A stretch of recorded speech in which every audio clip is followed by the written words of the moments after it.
Chapter 1194. Are you crazy? How dare you touch that person? Do you still want this hand? But I heard that he never gets close to women. Even when the eldest young miss tried to get close to him, she was humiliated and angered. Now that we've sent this woman over, can that person really appease his anger? If that person doesn't want her, how about we enjoy her for ourselves? Mayan's head became more and more dizzy. Finally, she could no longer hear, could not hear clearly, and completely fell into a coma. When she wakes up again, Mayan only feels that her whole body is hot and uncomfortable. She forced her eyes open and looked around, only to find that she was in an unfamiliar room. His body was tied up with ropes. The blood in his body felt like it was being burned, and waves of heat surged up. This was clearly the state of being drugged. Damn, it's this kind of despicable method again. Could it be that this is a special hobby of the people of the cultivation continent? If she knew who had done this to her this time, she would definitely break the roots of those scum's descendants. Mu Yan tries to use her spiritual power, but finds that the spiritual power in her body is completely sealed, and she can't move it. Her eyes turned cold, and the profound qi in her dantian surged. With a snap, the rope on his body snapped. Fortunately, the person who bound her probably thought that as long as her spiritual power was sealed, she would be powerless. Therefore, the rope used was the most ordinary one, and not a spirit artifact like the immortal binding lock. But what gives Mu Yan the most headache isn't the rope, but the effects of the medicine in her body that makes her blush, her heart beat faster, and her blood boil. Although the effect of this medicine was not as good as the yin-yang sha, there was no way to solve it at the moment. In particular, at this moment, she is completely unable to use the spiritual power within her body, which is equivalent to most of her Shin musician skills being locked up. Mu Yan propped up her sore and weak body and walked towards the door. She planned to leave this place first and then make subsequent plans. However, she still underestimated the medicine in her body. It was just a simple action, but the already boiling blood in his body seemed to instantly boil. Her skin was boiling red. His hands unconsciously tore at the clothes on his body, wishing that he could completely immerse himself in the icy water. Mayan's eyes are blurred, and she's gasping for breath. She stumbled towards the door, but her legs were getting weaker and weaker. In this state, even if she left the room, it would be extremely difficult for her to escape. Just then, Mu Yan hears the sound of approaching footsteps outside the door. Throw him out. If there's a next time, don't ever come out again. I'm being wrongly accused. What does this have to do with me? It's obviously the group of people from Silver Plume Palace. Cough, yes. The door to the room was pushed open, and a figure walked into the room and looked around, revealing a surprised expression. Where is he? Could it be that the bunch of bastards from the Silver Plume Palace have already gotten rid of everyone? Mu Yan hides high up on the beam of the room, looking down at the people coming in. She uses all her strength to restrain her breathing and aura. However, her eyes had already been burned into a blur, and she couldn't clearly see the appearance of the person who came in. Those voices were also incomparably distant from her. Waiting for the man to leave, Mu Yan is about to jump down from the beam. Suddenly, the door was pushed open again. A familiar yet distant aura assaulted his senses. Chapter 1195. Come out. There's a loud shout, accompanied by a strong gust of wind, as it attacks the beam. Mayan promptly leaps up, single-handedly grabbing the hanging gauze curtain from the roof, and attacks the incoming person. The internal force within her body revolves wildly. She doesn't want to subdue the enemy with this blow. She only hopes to borrow the rebound force to break open the window, and seek a slim chance of survival. However, when Mayan's foot kicks out, she doesn't receive the expected attack. Instead, her ankle is suddenly buckled. The clothes on Mayan's body have long been changed, thin and sexy. The shoes and socks on her feet have long been removed, leaving only the white and slender feet, as if carved from nephrite. At this time, that delicate and warm ankle is grasped in the palm of a wide hand. The thin and rough cocoon cuts across the delicate porcelain-like skin, bringing with it a burst of numbness. Mayan can't hide the effects of the drug in her body, and right now, it's like she's being roasted on a fire. She can't help but let out a low moan. Then, she hears the man's heavy breathing and a somewhat vague low cry. The hand that was originally ice-cold holding her ankle becomes hot little by little. His thumb seems to be flirting and caressing, gently caressing the delicate skin of her instep. Sure enough, he's a pervert. Mayan's heart is filled with shame and indignation. The strength of her hand ripping the gauze suddenly increases, and she leaps up again. Her other foot kicks the man. At the same time, her hand grasps a candlestick in the corner. The long object in her hand is like a sword in the palm. The results of Luo Yunxiao's several months of teaching her swordsmanship are instantly revealed. The tip of the candlestick in her hand is swaying like a sword shadow, and blooming like a lotus. There's clearly no spiritual power attached to it, but if an ordinary person were to face this biting cold murderous intent, they would certainly be dazzled and satisfied. However, just as the candlestick in Mayan's hand thrusts over, her wrist is accurately buckled. Then, there's a tearing sound.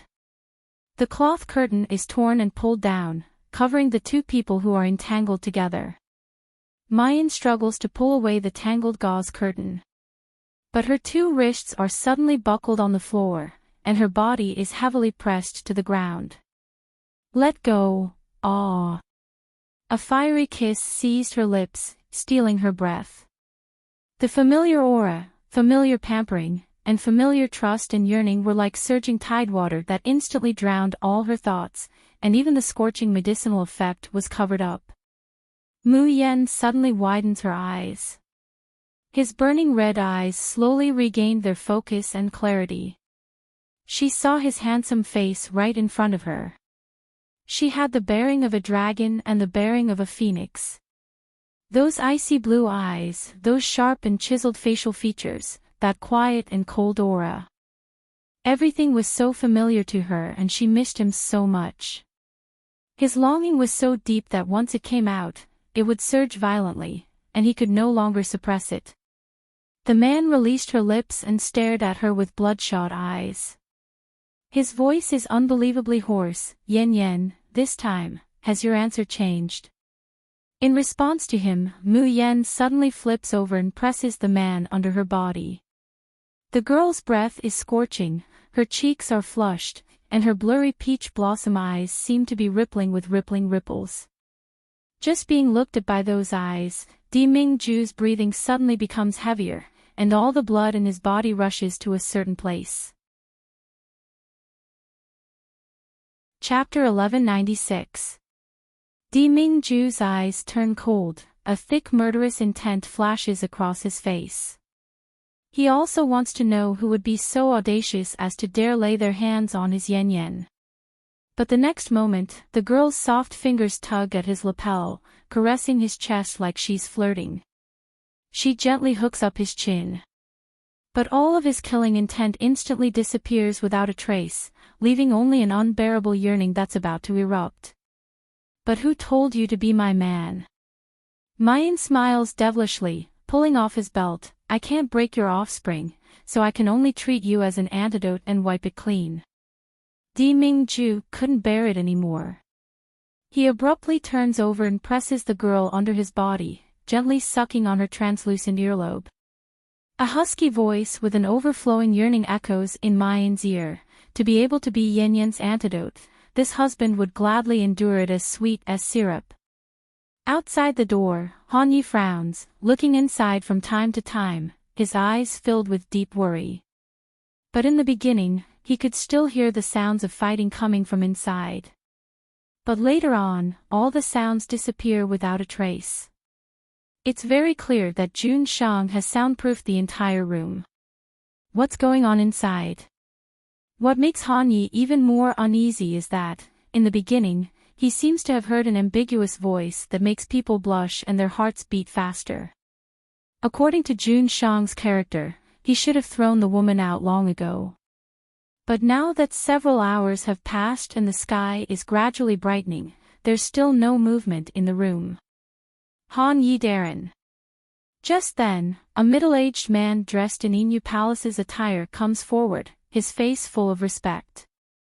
Seeing that Han Ye's gaze is looking into the room from time to time, the middle-aged man says excitedly, "Last night, my Inu Palace sent a stunning woman. I wonder if Di Jun is satisfied."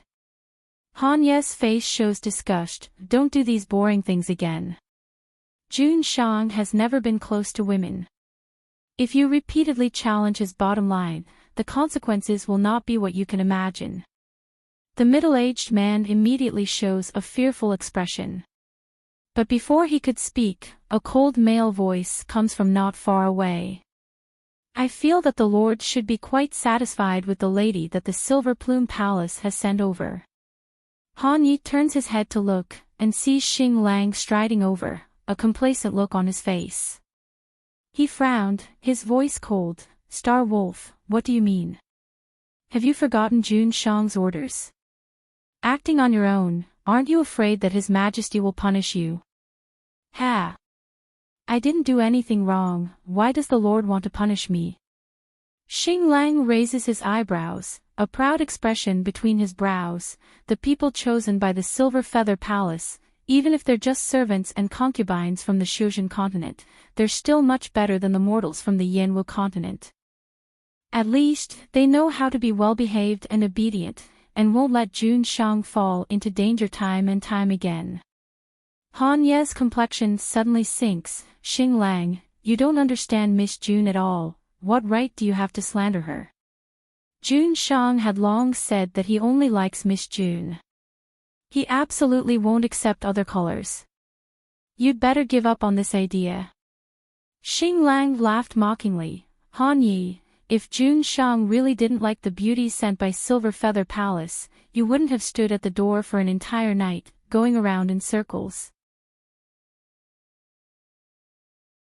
Chapter 1197.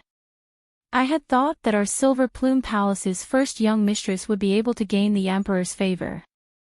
Who would have known that she had angered the Emperor instead? Just as we were wondering how to make up for it, we unintentionally saw a portrait in the Emperor's hands. The people of the Tuoluo tribe discovered a beauty that looked very similar to the woman in the portrait. We tried our best to get her here. This is all thanks to the rosemary fragrance that Lord Star Wolf gave me.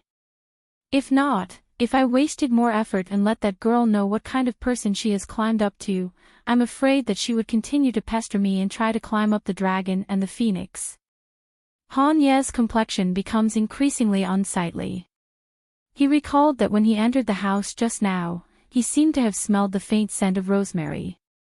At that time, he thought it was an illusion, but he didn't expect it to be. In that case, the woman was really in the room. And Jun Shang also, but how could this be? If Jun Shang favors another woman, what will happen to Miss Jun? With Miss Jun's unyielding temperament, if she knew that Jun Shang had another woman, how could she still be willing to marry Jun Shang? At that time, little Ing would be so sad and furious when she found out. When Xing Lang heard this, he patted the middle-aged man's shoulder and laughed heartily. For a woman like that, to be favored by the Lord is already her greatest honor. She doesn't need to know anything else, lest she thinks too much. Elder Ji, you've done well. Jun Shang and I will remember your contributions. Ji Jiping was overjoyed when he heard this. In the Silver Plume Palace, he and Hua Xiangrong's father, Hua Zhangbai, were both elders and vice palace masters. The Silver Feather Palace Lord was old, but his cultivation had reached its limit and was unable to break through. His lifespan might not be long. Next, the person who could ascend to the position of Palace Lord would probably be between him and Hua Zhangbai. This time, when the Emperor came to the cultivation continent, the two of them tried their best to curry favor with him, hoping to stabilize their position as palace lord by pleasing the emperor. Hua Zhangbai, that shameless fellow, in order to curry favor with the monarch, he actually sent his daughter to seduce the monarch. Fortunately, the emperor didn't like Hua Xiangrong at all. That was why he was given this opportunity. Ji Zhiping couldn't help but be overjoyed at the thought of the beauty he had presented to the emperor. The position of Silver Feather Palace master would most likely belong to him. Han Yi ruthlessly punches the wall, gnashing his teeth in hatred. At this moment, the door to the room opened. Di Mingju's tall figure slowly walks out. On his usually cold and arrogant face, there was a rare trace of contentment and tenderness. Just looking at Jun Shang's expression, Han Ye's heart sinks a little. Di Mingju frowns as he sees the few people standing at the door. Star Wolf and Ji Zhiping hurriedly kneel down. Greetings, Lord/Emperor. Han Ye's body stiffens for a long time before he slowly kneels down, but he doesn't say anything. Di Mingju doesn't ask them what they're doing at the door, but opens his mouth heavily. Where's Yingmei? Star Wolf didn't say anything because he didn't know where Yingmei was. Instead, he turns his gaze towards Han Yi. It's just that Han Ye's complexion becomes increasingly unsightly. I don't know, what business does Jun Shang have with Yingmei? Di Mingju says faintly, tell her to come and guard. Chapter 1198. As soon as Han Yi thinks of Yingmei's grief and anger after knowing that Jun Shang has fallen in love with someone else, he can't control his emotions. Di Mingju raises his eyebrows, his eyes slightly narrowing. However, without waiting for him to speak, a languid voice comes from inside the room. Han Yi, haven't seen you for a few months, have your guts grown fat? Little do you really not want to see me? As soon as this voice is heard, Han Yi looks up in disbelief. A woman with shoulder-length hair, dressed in a white dress, slowly walked out of the house. The sunlight shone on her delicate skin, making her look even more beautiful and otherworldly. Han Ye's eyes suddenly go wide, his mouth gaping open, and he loudly mumbles, June. June. Miss June. But he's unable to say a complete sentence. However, before he could regain his rationality, Di Mingju has already turned around in anger, wrapping his clothes around the woman's body. Without waiting for anyone to protest, he carried him horizontally and walked into the house. Di Mingju, what are you doing? Mu Yan is furious. With a cold expression, Di Mingju closes the door with a bang, cutting off Han Yi and Xing Lang's line of sight. Who allowed you to come out dressed like this? Mu Yan looks down at the translucent clothes on her body, and says with a smile that isn't a smile, what's wrong with these clothes? I think it's pretty good. It was your people who put it on for me in order to present me to you. Di Mingju's complexion turns even darker. He directly throws the person on the bed, pulling the quilt and wrapping her up tightly. Mu Yan struggles, but she can't break free. She rolls her eyes, pulls Di Mingju's collar, and her soft cherry lips are reflected on his. Di Mingju's hand that was shackling him immediately loosens, and he reaches out to pull the person into his embrace. The kiss was deep and passionate. Qi's heart was stirred. But just as Di Mingju is about to push her down on the bed and execute her on the spot, Mayan flips over and breaks free, a sly smile appearing on her face. Di Mingju, I'm hungry. Di Mingju's eyes are slightly red, and he reaches out to pull her into his arms. Yen Yen, I'm hungry too. That pair of devouring eyes seem to be itching to swallow her skin and bones. Mu Yan swallows her saliva. He suddenly remembered last night. In the beginning, the effects of the drug took effect and she wanted to eat him up. In the end, the effects of the drug were gone, but a certain someone refused to stop. In the end, the one who was eaten up and begged for mercy was naturally her. Her cheeks blushed at the thought of last night. She was not embarrassed, but angry. Mingju looks at her appearance, but he also remembers last night. The corner of his mouth hooks up into a wicked smile. Yen Yen, Ben Jun thinks that Ben Jun can continue to be your antidote. What fucking antidote?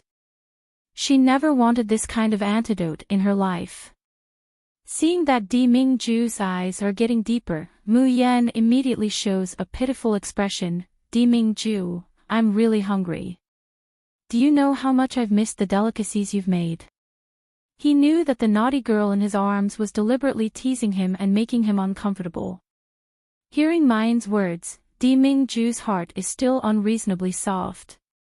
He takes a deep breath, suppressing all the desires in his body.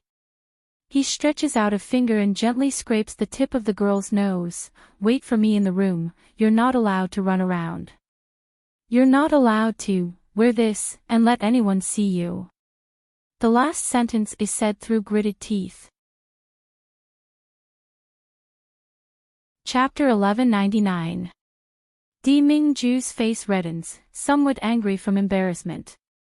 But slender snow-white fingers gently hook around it, 10 fingers interlocking. I'm so happy, Mingju, I finally see you again. Mingju's eyes sway, and he suddenly reaches out to pull the person into his arms. He tightly hugs her. The low, husky voice is filled with boundless affection, almost overflowing with it. Yen Yen, I finally found you again. The door to the room slams shut in front of his eyes. Han Yi, who originally wanted to catch up to see what's going on, is directly hit on the nose, almost bursting into tears from the pain. But aside from the dreamy shock on his face, there's not the slightest bit of anger, only pleasant surprise. Miss June, it's actually Miss June. Ha! I said that June Shang would never fall in love with someone else, and even more so wouldn't like a woman other than Miss June. As he says that, he looks at the ashen-faced Xing Lang and Ji Jiping. This time, it's Han Ye's turn to be full of pride. This world's fate is really too wonderful for words. For example, June Shang and Miss June, it's really a marriage of thousands of miles, linked by a single thread.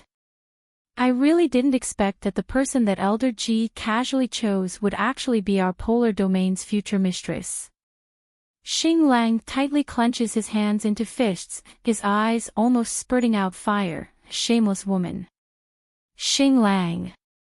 Han Yi suddenly looks at Xing Lang, his face gloomy. If you slander Miss June again, don't blame me for being impolite. Did I say something wrong? Xing Lang sneers. How could a pure woman get pregnant before marriage and give birth to a bastard? How could a pure woman shamelessly climb onto June Shang's bed? Before he could finish his words, Han Yi suddenly steps forward, and starts fighting with Xing Lang. But before the two could fight to the end, the door to the room opens. Mingju slowly walks out from the room. Han Yi and Xing Lang immediately stop, one after another kneeling on the ground, paying respects to June Shang. Mingju indifferently says, "Where is the Silver Feather Palace kitchen?" There's silence all around. Until Mingju's face shows impatience, Ji Jiping stutters, replying to June, "The Silver Feather Palace kitchen is on the west side. If June needs anything, this one will immediately send someone to prepare it."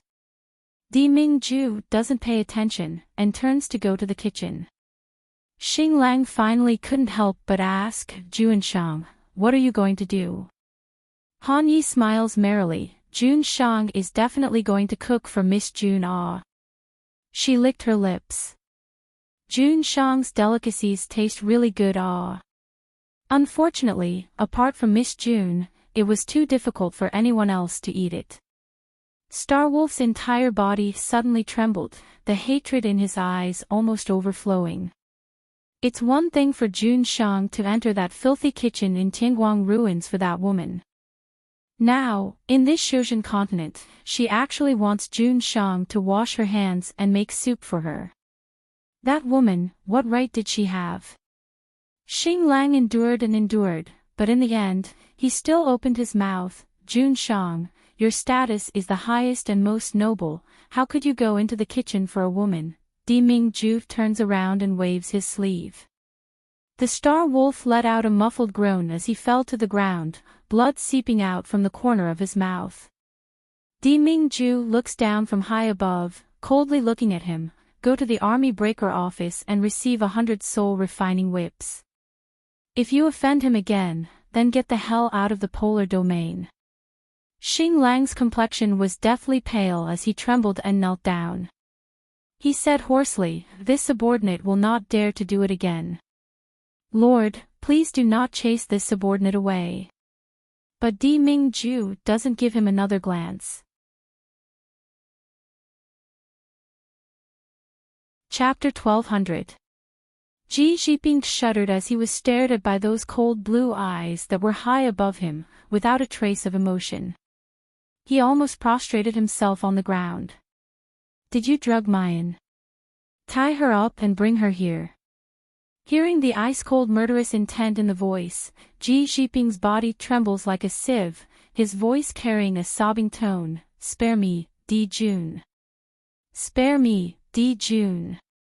This subordinate really didn't know that Miss June was your person, and didn't know that she was the mistress of the polar domain. This subordinate is willing to kowtow and apologize to Miss June.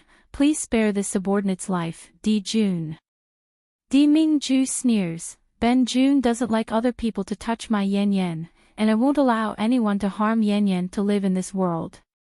Ji Zhiping stares blankly, then immediately reacts. Di Jun can rest assured, everyone who touched Miss June, as well as those who drugged her, this subordinate will clean up. But this subordinate really did it unintentionally, and there was absolutely no other offense towards Miss June. Please spare my dog life, Di Jun. Di Mingju coldly looks at him, not saying anything, and turns to leave. Ji Zhiping fearfully looks at Han Yi. Han Yi Darren, Di Jun, what does Di Jun mean? Han Yi stands up and pats his face. You want to save your dog life? Ji Zhiping repeatedly nods. Then find a way to make Miss June forgive you. Han Yi smiles. If Miss June forgives you, Jun Shang naturally won't pursue you. Maybe you'll even benefit from it. Hearing that, Ji Zhiping's eyes brighten at once.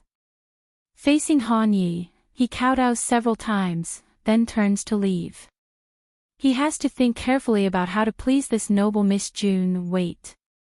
Han Yi stops him, warning, what happened in this courtyard, Miss June's identity, as well as her relationship with Jun Shang. I don't want a second person to know about it in Silver Feather Palace. If it gets out. I understand. I understand. Ji Zhiping repeatedly nods and bows. Han Yi Darren, rest assured. Even if you give me 100 guts, I wouldn't dare to carelessly spread it. Han Yi withdraws his gaze, then looks at the tightly closed door that Jun Shang has placed a restriction on. He feels somewhat regretful. Jun Shang is really too stingy. After not seeing each other for so long, he still wanted to catch up with Miss June. She also wanted to know how the young master was doing. Although he's complaining in his heart, Han Ye's face is still beaming with joy. After finding Miss June, Xiaoying her finally didn't need to worry anymore. When he turned around, he saw Star Wolf's resentful and unwilling gaze. He looks at the situation in the room, as if he can't wait to rush in and tear Mu Yan to pieces. Han Yi sneers, his face full of contempt. If you have the ability, then show Jun Shang your disrespect and hatred towards Miss June. What? Gnashing his teeth behind his back, but in front of Jun Shang, he was terrified and didn't even dare to show the slightest bit of emotion. Star Wolf, why are you so cowardly? Star Wolf glared at him angrily. I don't know what kind of magic potion that woman fed you and Ning Mei. She's just an insignificant Yanwu continent's trash mortal. She's repeatedly put Jun Shang in danger, yet you guys are still protecting her.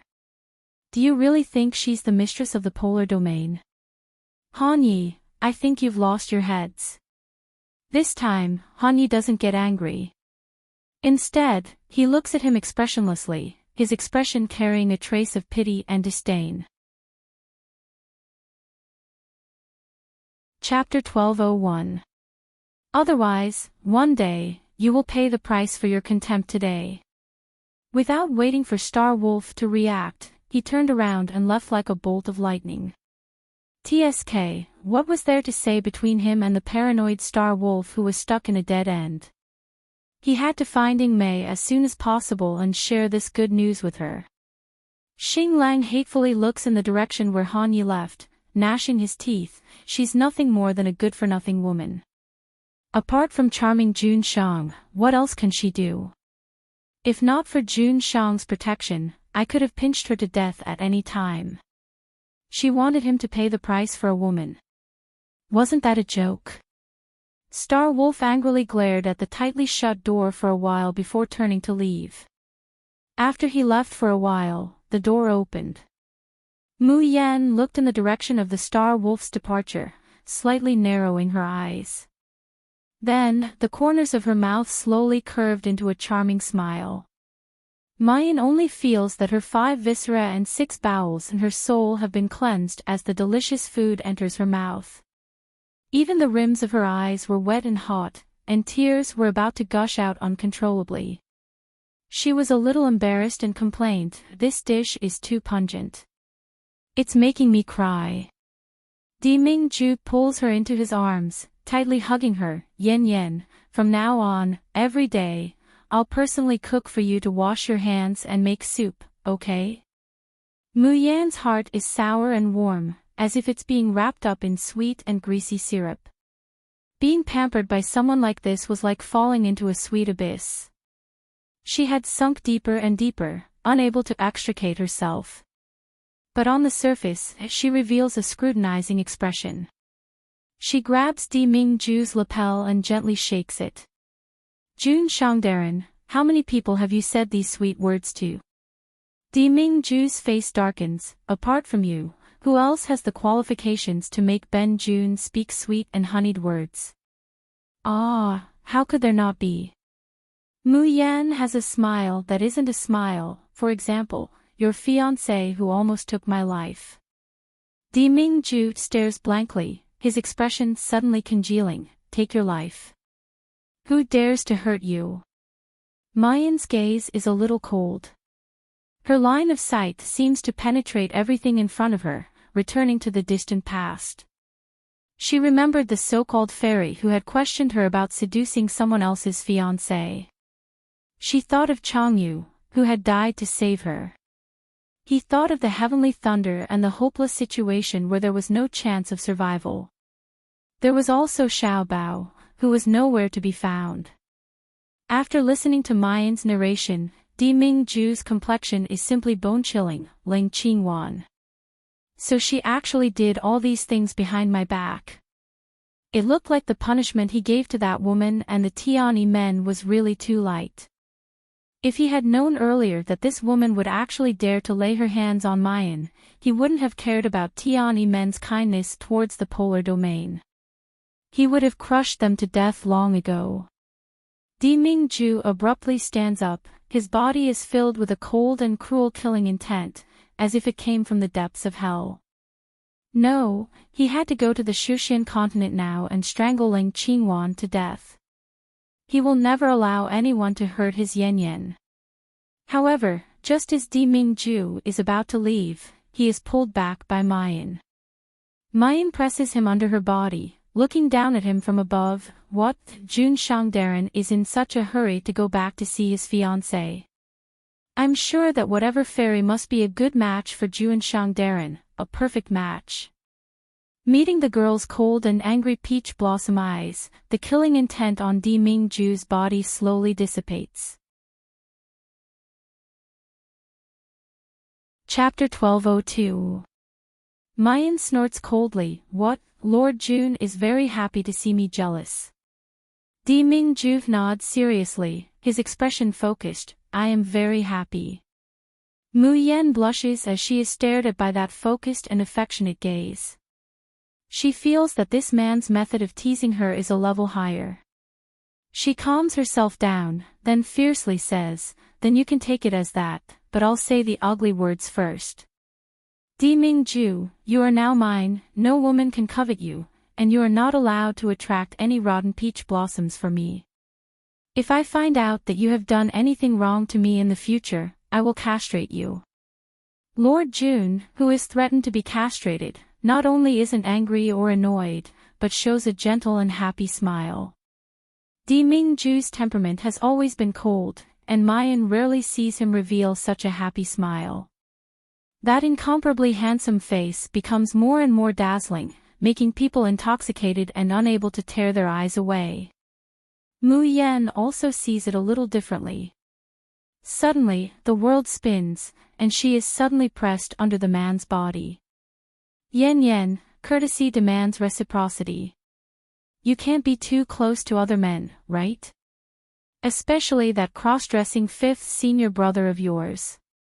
When he says the last sentence, Deming-ju's voice is somewhat gnashing his teeth. Mu Yen suddenly recovers from the beauty and stares at the man in front of her. "That day when fifth brother was in my room, the person I sensed was really you." As soon as this thought comes out, Mu Yen is very angry. "Deming-ju, you bastard. You obviously came long ago, but you didn't come to see me, and even had people kidnap me. Do you think this is very fun?" Deming-ju, Lord June, facing the questioning of his beloved woman, has a rare guilty conscience and shortness of breath. Will he say that when he saw Mu Yen getting along with that little Uncle Master in Tianguang ruins, he was half dead with jealousy? Will he say that he wanted to secretly see if Yen still has him in her heart, but when he saw a man hugging Yen intimately, he was so mad that he almost lost his mind and destroyed the whole starry school? Will he say that he asked someone to send a silk handkerchief with hidden riddles, hoping that Yen would take the initiative to find him and confess her feelings, but in the end, his damned subordinates send it to the wrong person, causing him to be unable to advance or retreat? If he said these words, did he still want his dignity as the extreme domain's sovereign emperor? Mu Yen slightly narrows her eyes, her expression cold and heavy, her face full of displeasure. "It seems that Jun Shangdaran doesn't really want to meet me again. I'm really sorry to bother you." With that, she got up to leave. However, he had only taken 2 steps when he was pulled back and firmly shackled into a firm embrace. The man's low and husky voice rang in her ears. "Ben Jun is jealous. You have so many strange men by your side, receiving your attention and protection. This monarch is jealous." What was the dignity of the polar domain's sovereign emperor? Was it more important than his yen? Mayan hangs her head down, her soft hair draping over her face, her shoulders slightly trembling. Deming-ju's heart tightens. Yen, in the Shushan continent, there's not a moment that I don't want to see you. I don't want to return to your side. Pfft. Mu Yen finally couldn't help but laugh. She lowered her head and raised her head, revealing a beautiful face that was filled with a playful smile. Deming-ju's complexion immediately darkens. He suddenly pushes, wanting to push away the person in his arms. Chapter 1203. Smiling with curved eyebrows, she looks at the angry man in front of her. "Deming-ju, why are you so cute?" Deming-ju grits his teeth. "Do you know, in this world, in all the living beings of the 3 realms, there is no one who dares to play with Ben Jun like this." Mu Yen smiles even more happily, and leans over to kiss his lips. "Deming-ju, why do you want to see me jealous so much?" Deming-ju stares blankly. He sees the girl approach him, her slender jade-like fingers gently pressing on his chest. "What you are, I am what I am. Deming-ju, I also want to make sure that after not seeing you for so long, your feelings for me are still the same." Deming-ju wants to speak, but Mu Yen covers his mouth. "I am willing to trust you, rely on you, but when I see the woman who claims to be your fiancé, I will feel uneasy, jealous, and eager to prove that Deming-ju, you won't betray me. Mingju suddenly clasps her hands and presses them on both sides. His ice-blue eyes seem to be burning with the warmest and most affectionate flame, deeply reflecting Mayan's shadow. Yen Yen, I will only say these words once. Mingju, even if I betray the whole world, I will never betray you. After saying that, Mingju suddenly leans over and grabs those soft red lips, dragging the two of them into a whirlpool of passion once again. In the end, Mu Yen directly falls asleep. When she wakes up the next day, her whole body is sore, as if it was run over by a strange beast. As soon as she wakes up, she smells the fresh aroma of food. Mu Yen doesn't feel happy at all. Instead, she fiercely glares at the man who gently holds her. But before she can speak, her stomach makes a goo-goo sound. Mingju smiles faintly, pulls her into his arms, and feeds her with his own hands. As soon as Mu Yen sits up, the thin quilt on her body slides down, revealing skin like snow and porcelain, as well as those ambiguous traces. At the same time, a scorching gaze falls on her body. Mu Yen reflexively pulls up the quilt to cover her body, and angrily says, Mingju, where are my clothes? Mingju doesn't answer, but carefully and gently feeds her a bowl of porridge. Only then does he say, I had someone prepare your clothes, but there are no suitable clothes for you in Yen Yen Palace. Moreover, Yen Yen, Ben Jun likes you even more without clothes. There were no clothes suitable for him in the Silver Feather Palace. I'll be damned if I believe you. Why didn't she know what was in this man's mind before? Mu Yen glares at a certain shameless guy and takes out a set of clothes from the space. Although her space was quite big, it was a place for Xiao Bao, Qi Huang, the fat rabbit and little phoenix to play and rest. Therefore, unless she had no other choice, Mu Yen rarely put useless things inside. Even the things she usually put in would be thrown out by Qi Huang, who despised it. Even after rummaging through the space for a long time, he could only find a set of men's clothes. Mu Yen picks up her clothes and is just about to change when she sees Mingju looking straight at her. The corner of Mayan's mouth twitches. Jun Shangdaran, can't you see that I want to change my clothes? Mingju's face reveals an ambiguous smile. Ben Jun is waiting for you to change. Mu Yen grinds her teeth. Shouldn't you take the initiative to avoid it? Mingju brushes his sleeves, unhurriedly saying, Yen Yen, from head to toe, is there a place that Ben Jun hasn't seen? Chapter 1204. Not because of shame, but because of anger. She grabbed a pillow and threw it at the man. Mingju, can you be even more indecent?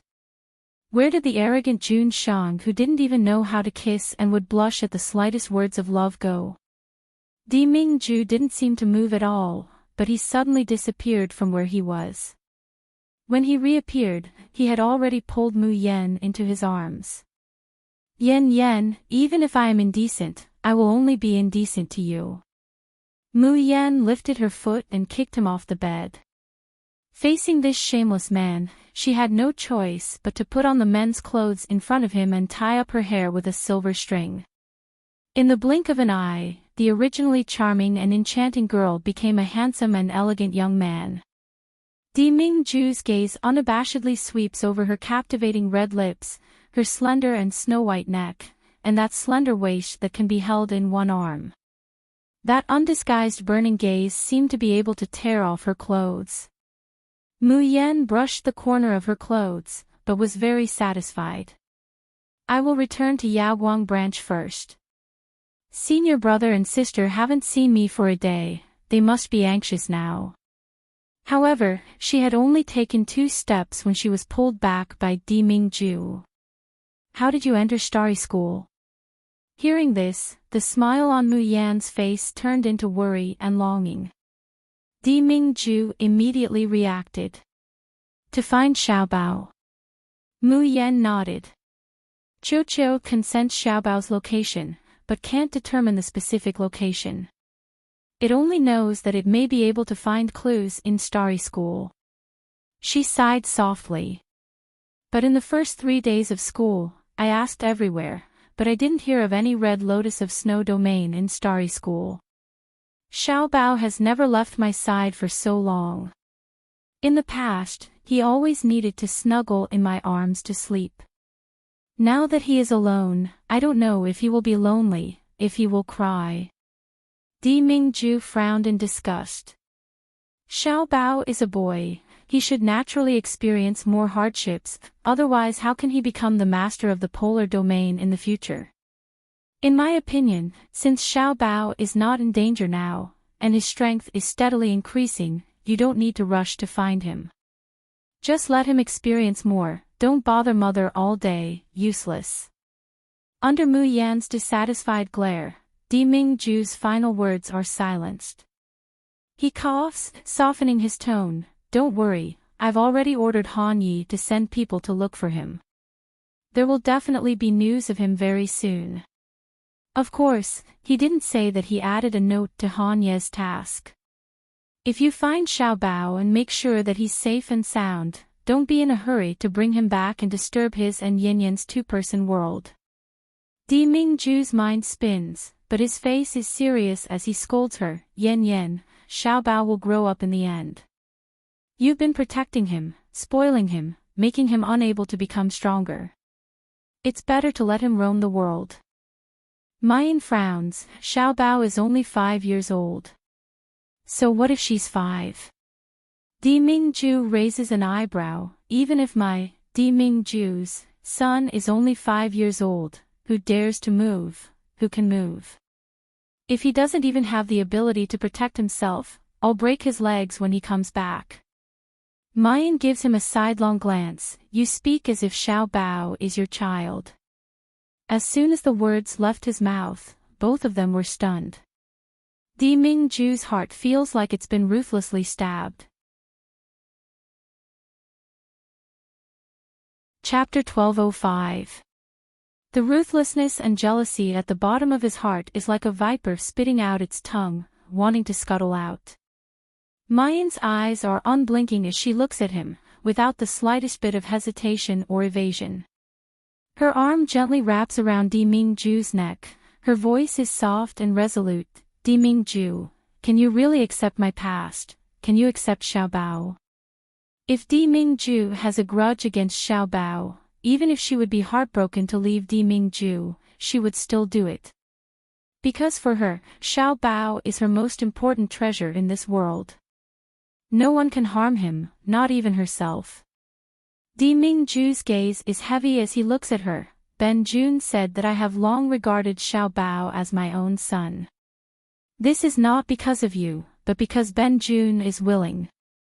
He won't say it, but from the moment he saw Xiaobao, there was a wonderful feeling growing little by little in the bottom of his heart. There's a little bit of disgust, but there's 99% tenderness. There's a little helplessness, but there's 99% expectation. In the unseen world, that little guy is like his own child, softening his heart that's as hard as iron, making him plan to make him the future master of the polar domain from the very beginning. Listening to the man's resolute and decisive words, Mayan's face blossoms with a brilliant smile. She has long known that Di Mingju treats Xiaobao very well, so well that it's as harmonious as a biological father and son. But she still wants to hear it from Di Mingju's own mouth. That way, she can completely entrust her heart to him. That way, she can look forward to building a new family. A new home that belongs to her, belongs to Di Mingju, belongs to Xiaobao. Looking at the girl's flower-like smile, Di Mingju's expression doesn't clear up in the slightest. His voice is low, and he slowly says, "What about you, Yin Yan? You said that you only love Xiaobao's biological father. Now, how much of his place is there in your heart? And how much of it is Ben Jun's?" Ha! Di Mingju's question makes Mayan dumbfounded. It's only now that she remembers, in order to refuse and prevaricate Di Mingju. She said that she only loved Xiaobao's biological father, let him give up on this idea. Mayan can only feel fine beads of sweat forming on her forehead. She stutters, Di Mingju, this matter, you've listened to my explanation, but in Di Mingju's eyes, her hemming and hawing appearance is proof that she still has feelings for Xiao Bao's biological father. Not waiting for Mu Yan to speak, he abruptly clasps Mayan's waist and presses her into his embrace. Then, a large palm presses down on the back of Mayan's head, and he kisses her heavily. The man's clothes that he had just put on were gently untied and slid down. The clouds dispersed and the rain stopped.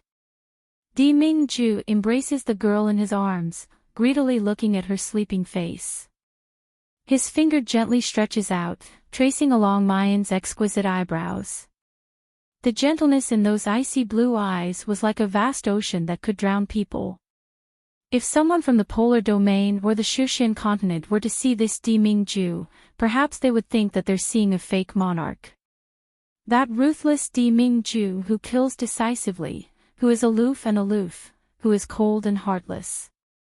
In front of this woman called June Mayan, he discards all of his pride and indifference, turning them into bone-piercing tenderness. Only in front of this one person. Di Mingju lowers his head, and gently pecks the girl's soft lips.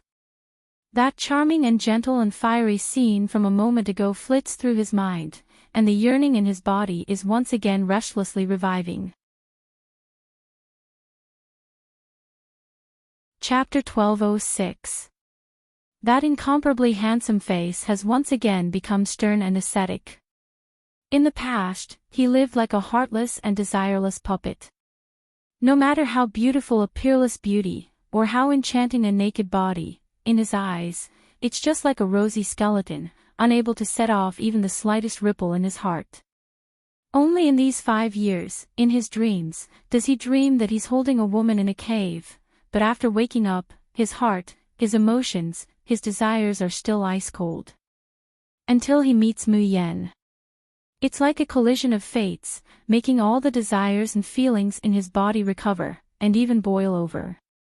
In the Yanwu continent, he relentlessly pursued Mu Yan, little by little moving the heart of this cunning fox-like woman. In the Wuwang Mountains, even if he took advantage of someone's perilous situation, he was still forced to desire to possess Mu Yan, longing to imprison this woman by his side forever. Now, Yan Yan is finally his. From body to heart. But he doesn't know why, there's still a faint panic in Di Mingju's heart. In the unseen world, there seems to be something pulling him and Mu Yan, wanting to isolate and separate the two. He's afraid that all this is just flowers in a mirror and the moon reflected in the water. Therefore, he urgently wants to possess Mu Yan again and again, wants to use skin contact, wants to use Yan Yan's passionate voice to call out his name again and again, to prove that all this is true. Yan Yan, in your heart, how much space do I have? But no matter how much, in this lifetime, no, in this lifetime, I will not let you go. Miss. Ingmei pounces in front of Mu Yan. The youngster has always been cold, but there's a rare expression of excitement on his face. Hearing from Han Yi that Mu Yan has been found, Ingmei wants to see her all the time. However, Di Mingju keeps his door closed all day long, even taking care of Mu Yan's clothing, food, shelter, and transportation himself. Ingmei, who has always been extremely respectful to Di Mingju, complains for the first time, Jun Shang is really too stingy, even I am not allowed to see the Mississippi. Mu Yan rarely sees her fuming appearance, and can't help but chuckle. Then, she leans close to her ear and whispers something. Ingmei's cheeks immediately turn red. Under Mu Yan's stare, she awkwardly and shyly nods. Mayan raises her hand and closes the door. He smiled warmly and said, I guess the effects of the treatment last time should be over. Fortunately, my music doctor level has advanced. After this treatment, you shouldn't have to worry for the next few years. The beautiful girl lazily leaned against the bed, squinting at the young man, whose entire body was flushed red. She smiled a little mischievously. What are you waiting for? Hurry up and take off your clothes. Ingmei's face was so red that it could almost drip water.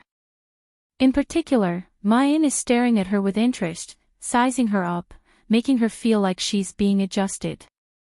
But after hesitating for a moment, she finally took off her clothes and untied her chest. Mu Yan looks at the beautiful scenery in front of her and clicks her tongue in amazement.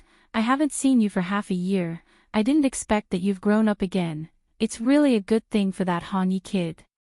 Miss. Ingmei cried out in a low voice. She covered her body with her clothes, wishing she could find a hole to hide in. Seeing that she's really going to annoy her, Mayan smiles and takes out the Tian Imo Chin, slowly plucking the strings. This time, she did not use Floating Like a Dream or Realm of Stars. Chapter 1207.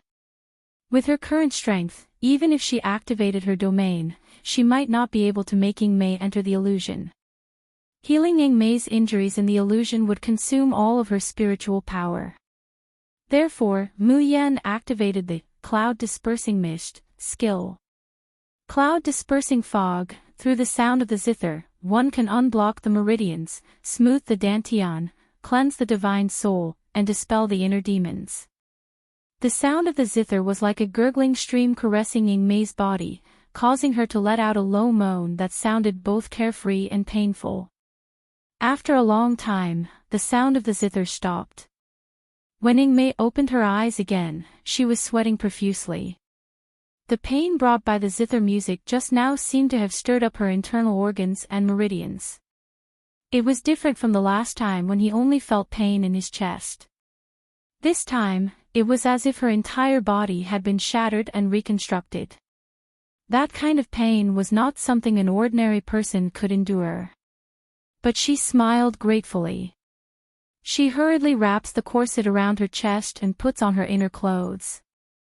She doesn't even have time to put on her outer clothes before she kneels on the ground and kowtows to Mayan.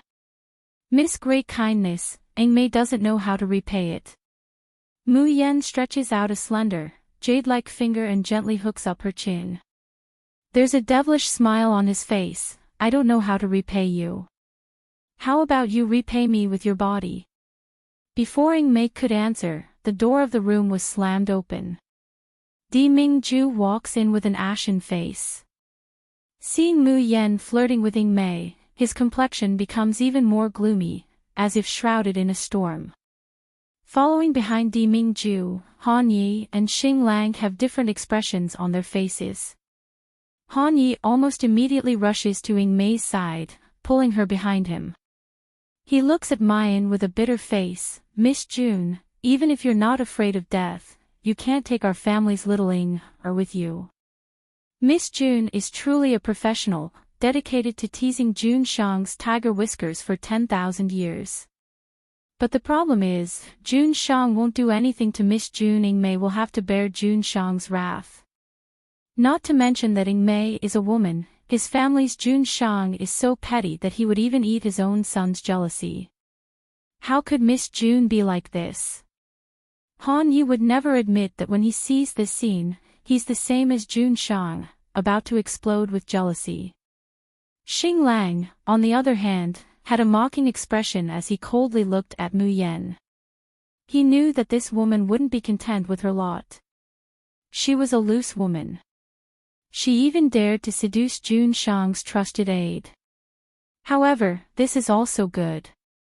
In this way, June Shang will be able to see this woman's true colors. June Shang will never tolerate people who betray him.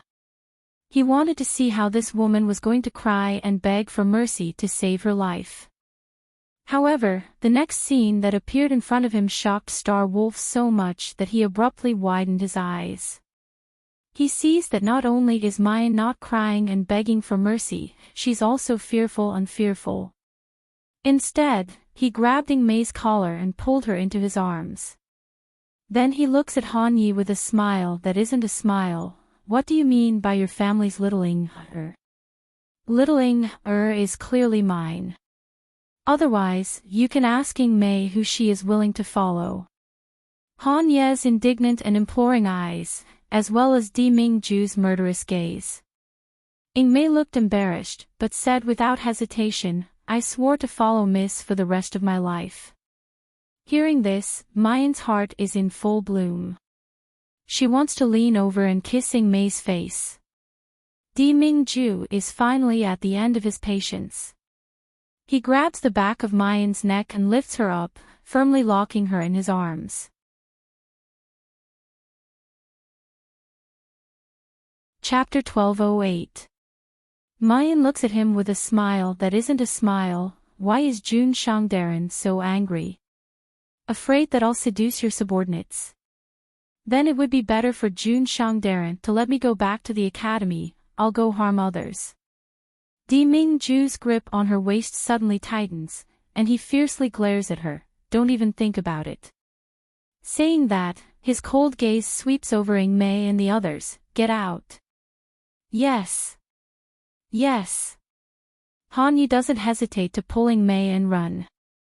As he passes by Xing Lang, he sees him foolishly looking at Di Mingju and Mayan, his face full of disbelief. Out of love for fellow disciples, Han Yi pushes him. What are you staring at? Still not leaving. Pestering here and disturbing Jun Shang's love affair. Do you want to die? Do you want to die? Do you want to die? Xing Lang grits his teeth. In the end, he still couldn't help but say, Jun Shang, this woman and Ing Mei are so clingy and ambiguous. Are you really not going to pursue this matter? Di Mingju turns his head to look over, his handsome and noble face without a trace of expression. But when he meets that pair of calm and unwavering eyes, Xing Lang shudders and falls to his knees with a thud.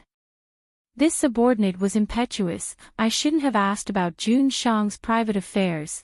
I beg Jun Shang to spare my life. Di Mingju sneers. 200 lashes. Get lost. Before his voice falls, a gust of wind hits, and the three people are sent out in a sorry state. The door closes with a bang. Xing Lang glares at the closed door, gnashing his teeth in anger.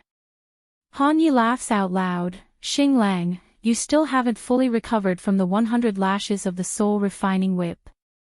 Now you've received another 100 lashes. Really, the evils you brought upon yourself are the hardest to bear. Xing Lang suddenly turns to glare at Han Yi and Ing Mei. Don't be too complacent. Who is Jun Shang? How could he allow his woman to hook around? That woman even dares to hook up with Ing Mei, let alone a man outside. Aren't you afraid that Jun Shang would kill her in a fit of anger? TCH. Han Yi sneers. Xing Lang, I advise you to open your eyes and see what kind of position Miss Mayan has in Jun Shang's mind. Don't say I didn't warn you. If you keep going against Miss Jun, you'll have to suffer. Ing Mei tidied up his clothes and coldly looked at Xing Lang.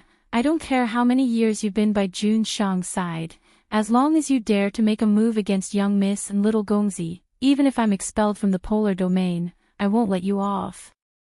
After saying that, he turned around and left without hesitation. Han Yi immediately jolts his buttocks to catch up, shouting, wait for me. I'm telling you, although, you should also pay attention to keeping your distance from Miss Jun. Aren't you afraid of angering Jun Shang? Ing Mei glares at him with cold eyes, and Han Yi immediately wilts. He pointed at her with an aggrieved expression. Little Ing, you're too good to Miss Jun. Do you only have Miss Jun in your heart? You don't even have a place for me. The more she spoke, the more resentful she sounded. Ing Mei looked at him and couldn't help but laugh out loud. She reached out and lightly pushed his head. Idiot! How can there only be a place? Saying that, she didn't wait for Han Yi to react, and her figure suddenly leapt up, disappearing without a trace. Han Yi stared blankly in place for a long time, before he suddenly reacted, shouting, You, what did you just say? Can you say it again? Shouting, wait for me, what are you going to do? Ingmei hovers in the air, turning her head to look at him. Naturally, I'm going to look for the little master from Mississippi. Chapter 1209. I knew it, I knew it. My place in your heart is not even a tenth of Miss June's.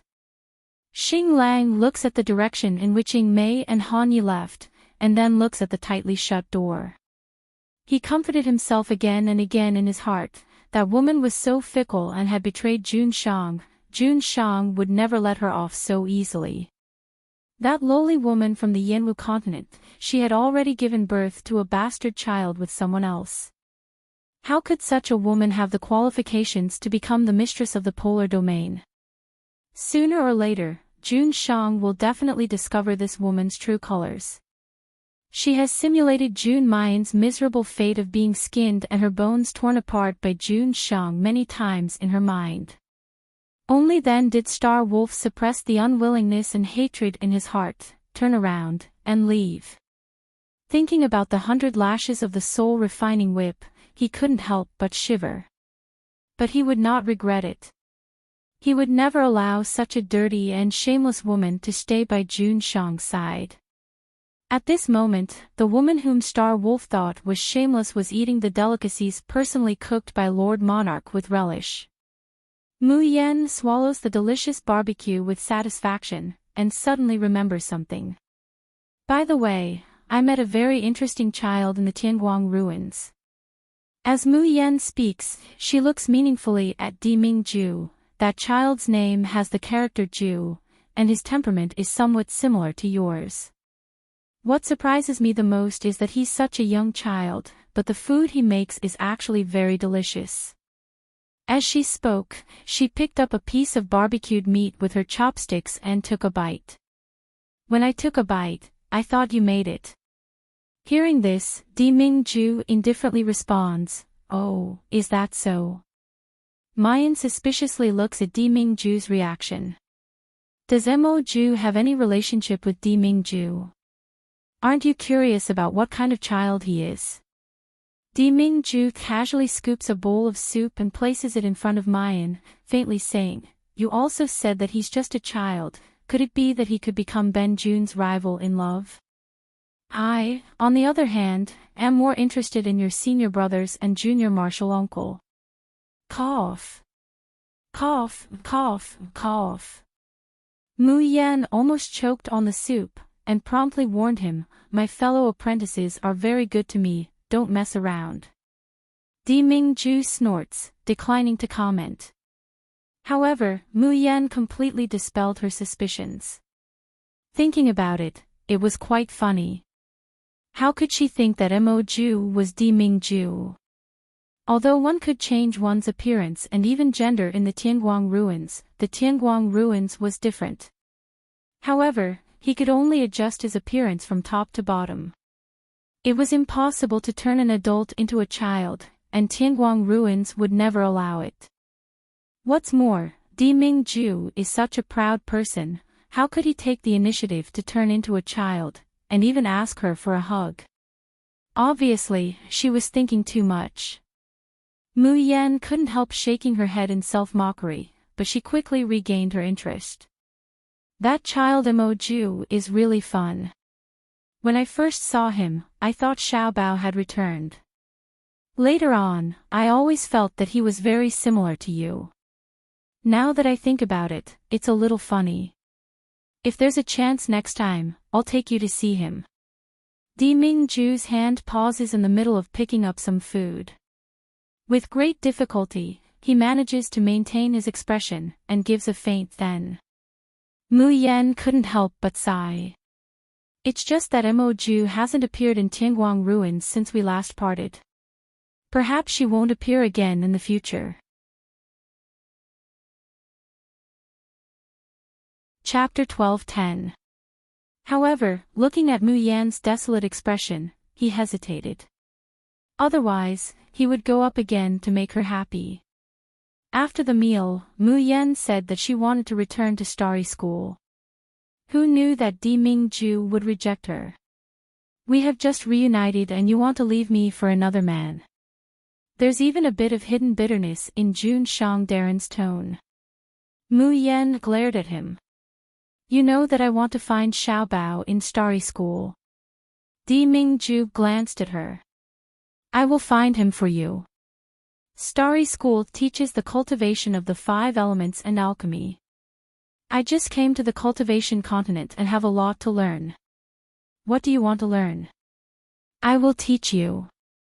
Di Mingju snorted. What Starry School? Is it better than what I teach? Previously in the Yanwu continent, because there was no spiritual power in the world, it was full of barren air.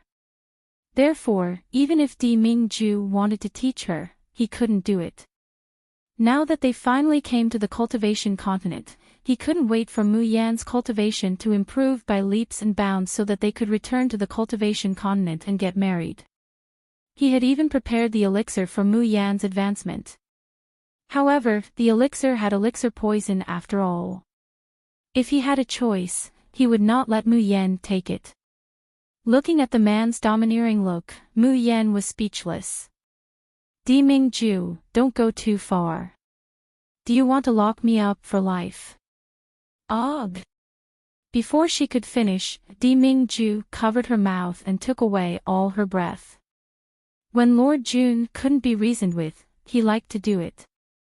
The next day, when Mu Yan woke up, she couldn't even straighten her back. While Di Mingju had something to do, she decided to sneak away. That bastard old hooligan. If she stayed any longer, she might really be killed by Di Mingju in bed. Jun Mu Yan, you've fallen. Qi Huang said angrily in her ear. That man wanted to imprison you like a slave, but you didn't get angry or resist. You even obediently let him lock you up in the room for so many days. Mu Yan curled her lips. My man, I'm happy to be imprisoned by him. I'm happy to be pampered and pampered. What can you do about it?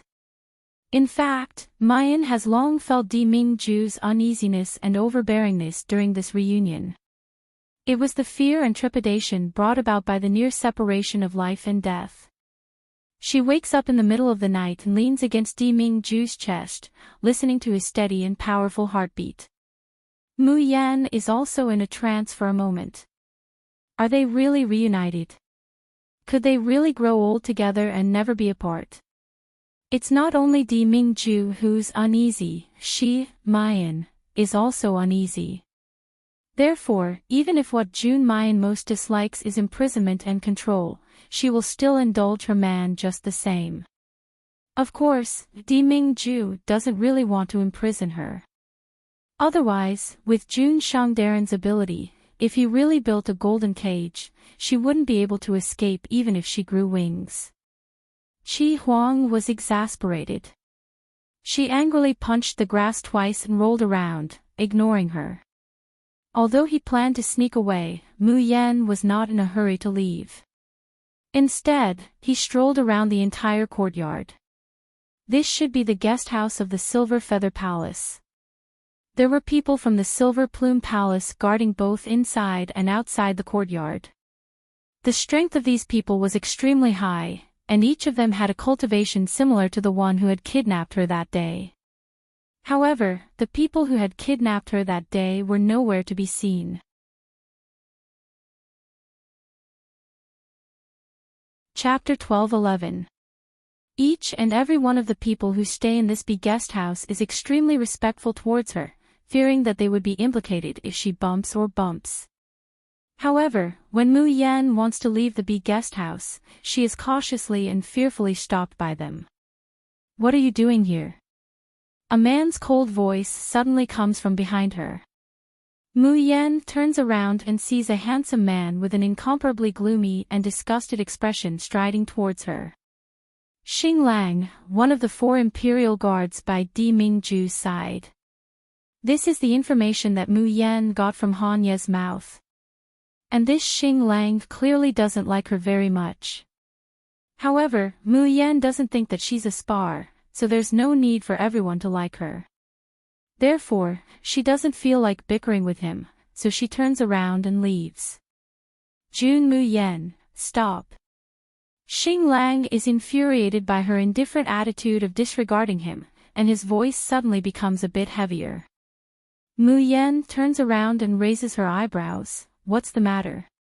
The disgust in Xing Lang's eyes deepens. You're nothing more than a taboo raised by Jun Shang, a tool for Jun Shang to vent his desires. Don't think that you can charm the Lord of Calamity just by relying on that face and that little bit of foxy skill.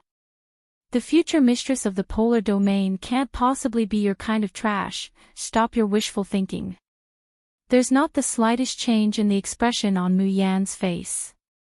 She just casually raises her eyebrows and carelessly says, "Oh, is that so? Are you done? If you're done, then I'm leaving." Xing Lang is stunned. Mu Yan turns around to leave. Xing Lang jumps in front of her, his body emitting a strong murderous aura. Stop. Who said that you can wander around in this courtyard? Could it be that hooking up with a Yingmei isn't enough? You still want to hook up with another man in this courtyard? Still not going back to the house for me? Obediently wait for Jun Shang to pamper you. Mu Yan slightly narrows her eyes, a cold light flitting through them. But very quickly, she looks Xing Lang up and down, and leisurely says, "How does it feel to be whipped 200 times? As soon as these words come out, Xing Lang immediately feels a burning pain on his back. 200 lashes of the soul-refining whip. Shin isn't someone that ordinary people can bear. Although he's pretending that nothing is wrong, the truth is that he can't even stand. All of this was caused by the woman in front of him. The Star Wolf coldly stares at Mu Yan. His hands are already slowly gathering murderous spiritual power. If you don't return to the house, don't blame me for being impolite. Facing the piercingly cold killing intent that has condensed around her, not only does Mu Yan's face not have a trace of fear, she instead smiles faintly. She was extremely beautiful to begin with. At this moment, her lips curled up into a smile, her brows relaxed, and her peach blossom eyes shone brightly, extremely charming. It was as if 100 flowers had bloomed, stealing people's hearts and souls. Even the Star Wolf was stunned, and the killing intent on his body subconsciously retracted a little. He hears Mayan chuckling, "You want me to go back to my room? Sure, then please send me back, Lord Star Wolf." Star Wolf abruptly returned to his senses when he heard this. There's even more disgust in his eyes as he looks at Mayan. This woman, not only did she seduce Yingmei, she even wanted to seduce him. Sure enough, she was a fickle slut. How can this kind of woman stay by Jun Shang's side? However, he quickly thought of something and said with a sullen face, "All right, I'll send you back." He wanted to personally expose this woman's true colors so that she would have nowhere to hide from him. One after the other, the two of them enter the house. Mayan raises her hand, and the door closes with a bang. Chapter 12:12. A lone man and woman, sharing a room with him. This woman really wants to seduce him. Xing Lang coldly snorts, and casually throws out a Qianquan bag. "I advise you, don't make any more useless efforts. The polar domain's sacred land absolutely cannot tolerate a lowly woman like you. If you're sensible, take these crystals, and obediently disappear from Jun Shang's sight. Otherwise, you won't be able to bear the consequences." Mayan touches her chin, looking like she's seriously considering it. "It's not impossible for me to disappear from Di Mingju's sight." "Scoundrel!" Xing Lang flies into a rage. "You actually dare to directly address Jun Shang by his name." Mayan looks at the young man's flushed face and neck, and can't help but laugh. This guy is actually Di Mingju's brainless fan, right? Mayan smiles as she smoothly says, "It's not impossible for me to disappear from Jun Shang, Darren's sight, but these crystals alone aren't enough." As she speaks, she slowly takes off her outer garment. Xing Lang has already guessed that this woman will seduce him. Seeing this scene at this time, he suddenly widens his eyes in fright, and his cheeks flush red. You have no sense of honor. He suddenly turns around, shouting in a flustered and exasperated manner, I'm warning you, I will never betray Jun Shang in the slightest. Before Xing Lang could finish his words, he suddenly feels a swift and fierce murderous intent attacking him from behind. His reaction is also extremely fast. The spiritual power in his dantian suddenly revolves, forming a protective shield in a flash, blocking the attack. Xing Lang abruptly turns his head. He sees that the girl who was just about to undress a moment ago has an ancient zither in her hands. As the sound of the zither spirals and spirals, sound blades directly attack Xing Lang like a net of swords. Xing Lang didn't expect that Mayan would actually dare to make a move against him. A mere fasting stage cultivator actually dares to make a move against him, an immortal. It's simply a huge joke. Xing Lang sneers, then with a wave of his hand, the sound blades scatter without a trace. Insignificant skill, you dare to show off in front of me. However, before Xing Lang could finish his words, the sound of the zither between Mayan's fingers suddenly changes. Immediately after, with Mayan as the center, a powerful magnetic field spreads out in all directions, enveloping the entire room in an instant. Star Wolf's eyes suddenly widened, his face filled with disbelief and shock. Domain. How could it be a domain? Following the formation of the domain, Star Wolf felt his body becoming heavier and his thoughts becoming sluggish.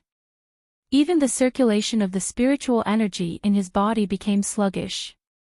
And the music was still drilling into his body bit by bit. Ah! Star Wolf bellowed, you think a mere Inedia stage's domain can control me? The zither-playing girl slowly raised her head. His smooth forehead was covered with fine beads of sweat. His face was slightly pale due to the exhaustion of his spiritual power. But the corners of her mouth hooked up into a charming smile. Xing Lang, do you still remember my question just now? 200 whips, it must be hard, right? What? Just as Star Wolf asked in astonishment, he felt the wound on his back suddenly split open. The intense pain instantly caused his spiritual power to collapse, and he could no longer think clearly.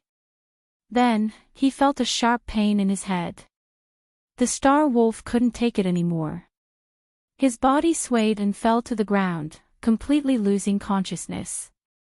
Behind Xing Lang, a young man in red clothes appeared.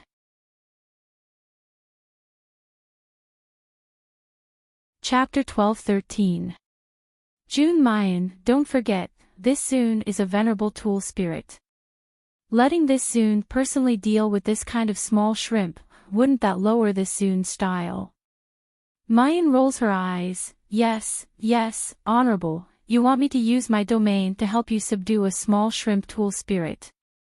Qi Huang is driven mad, you don't know what's good for you, isn't this Zun trying to help you? Wait a minute, Jun Mayan, what are you doing? Halfway through Qi Huang's anger, he finds that Mayan has crouched down and started to take off the Star Wolf's clothes.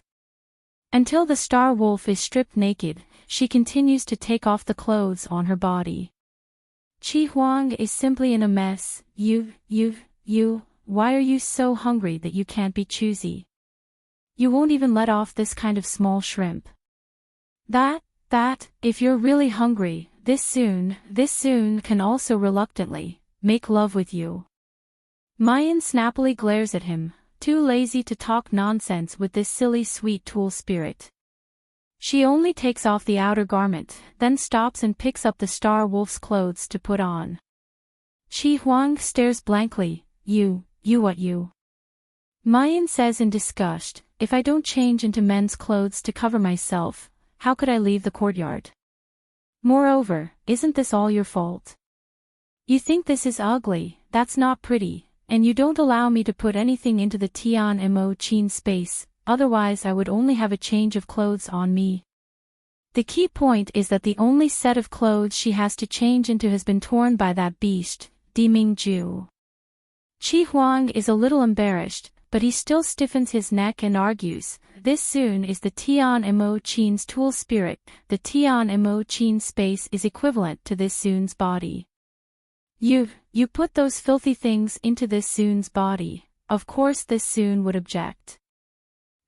So now I'm not reduced to only being able to strip other men's clothes. Mayan changes into the Star Wolf's clothes, and her mood is a little better. That's because the Star Wolf's clothes are actually a set of magic weapons. Not only does it have a defensive function, but it can also automatically expand and contract, adapting to the owner's body shape. It was to the extent that the inner clothes on the Star Wolf's back had long been soaked in blood, but there was not a single stain on the outer clothes. Mu Yan looked at the handsome young man in the mirror and brushed her clothes in satisfaction. "All right, we can return to the Starry School now." At this time, Seven Brilliance had already hidden himself in the space. Hearing him muttering to himself, she couldn't help but hesitate. You really plan to leave Di Mingju without saying goodbye? Aren't you afraid of him getting angry? What Qi Huang wants to say is that the man's true face is far more frightening and powerful than what Mu Yan has seen. Only in front of Mu Yan would that man restrain all of his coldness and arrogance, only revealing a gentle and pampering side.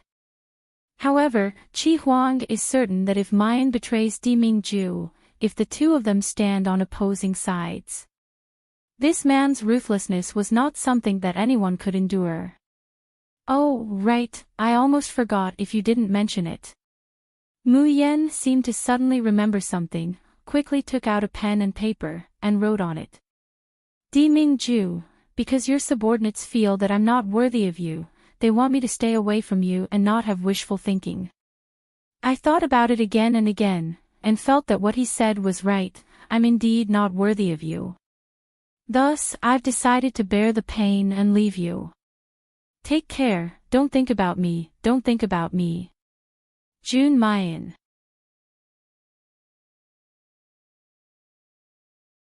Chapter 12-14. Thus, she took the talisman and wrote a paragraph on the yellow paper with red cinnabar. Then, she stuck it on Star Wolf's forehead. Qi Huang looked at what she wrote and could not help but mourn for the man lying on the ground. Who could he offend? Why did he have to offend the vengeful June Mayan? He could imagine how furious Di Mingju would be when he found out that June Mayan was missing. As for the culprit, Star Wolf, who bore the brunt of it, what would happen to him? Mu Yan finished sticking the talisman and was about to leave. She looked at the naked Star Wolf on the ground and the clothes she had taken off. He rolled his eyes, then turned back, and helped Star Wolf put on his clothes with great effort. However, this time, she did not put on every piece of clothing.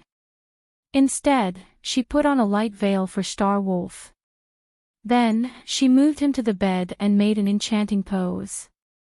Di Mingju would definitely be very happy to see this scene when he opened the door.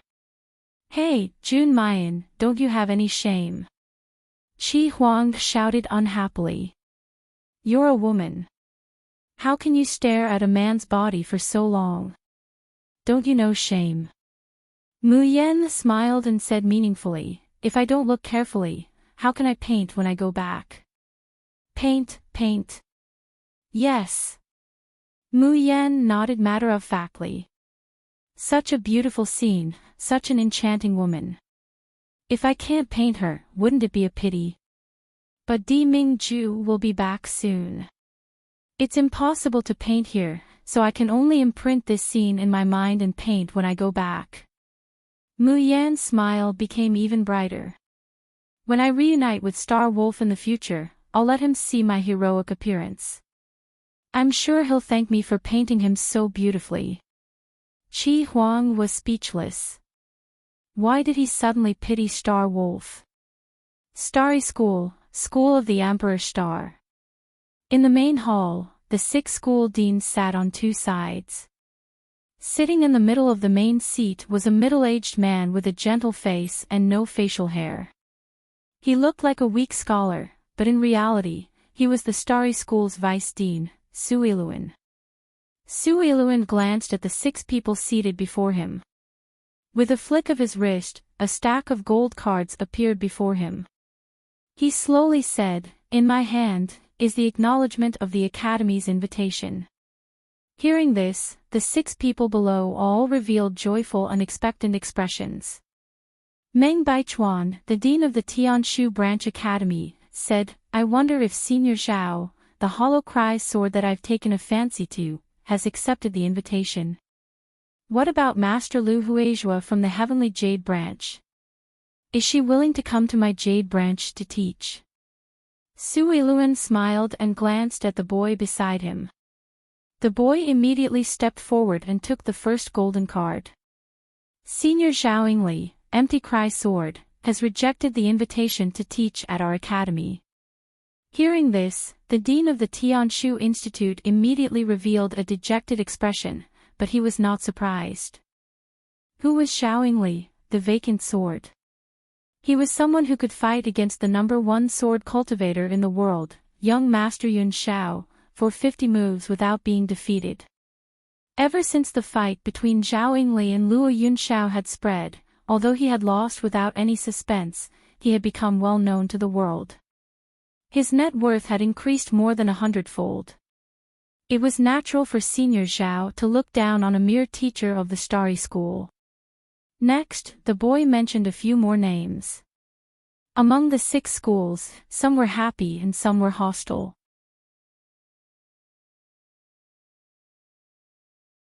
Chapter 12-15. The 6 sat in their seats, satisfied. Some drank tea while others stroked their beards, looking indescribably at ease.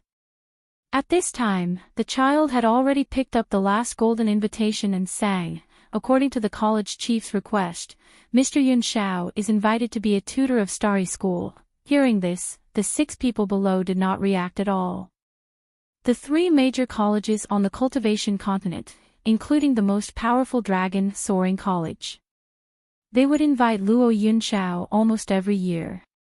There was even a dean of the Phoenix Sky Academy who directly announced that he would give up his position as dean to young Master Yunxiao. But he had never received any response. Someone that even Dragon Soaring College could not invite. Someone that did not even care about the position of the college chief. How could he come to Starry School? There was no need to guess the result of this invitation. The child opened and closed his mouth, saying in a childish tone, "Mr. Yun Zhao's reply is that he is willing to accept Starry School's invitation to be a tutor. The conditions are," as soon as Xiao Tong said that, everyone present stood up abruptly. Even Suiluan, who had always been calm, widened his eyes, looking like he had seen a ghost. As a result, he did not hear a single word of the child's later words. What did you just say?" Meng Baichuan's voice was almost roaring. Suiluan even snatched the golden invitation directly. When he saw Luo Yunxiao's unique cloud sword symbol, he was completely enchanted. The golden invitation in his hand could not be held because of his trembling, and it floated down.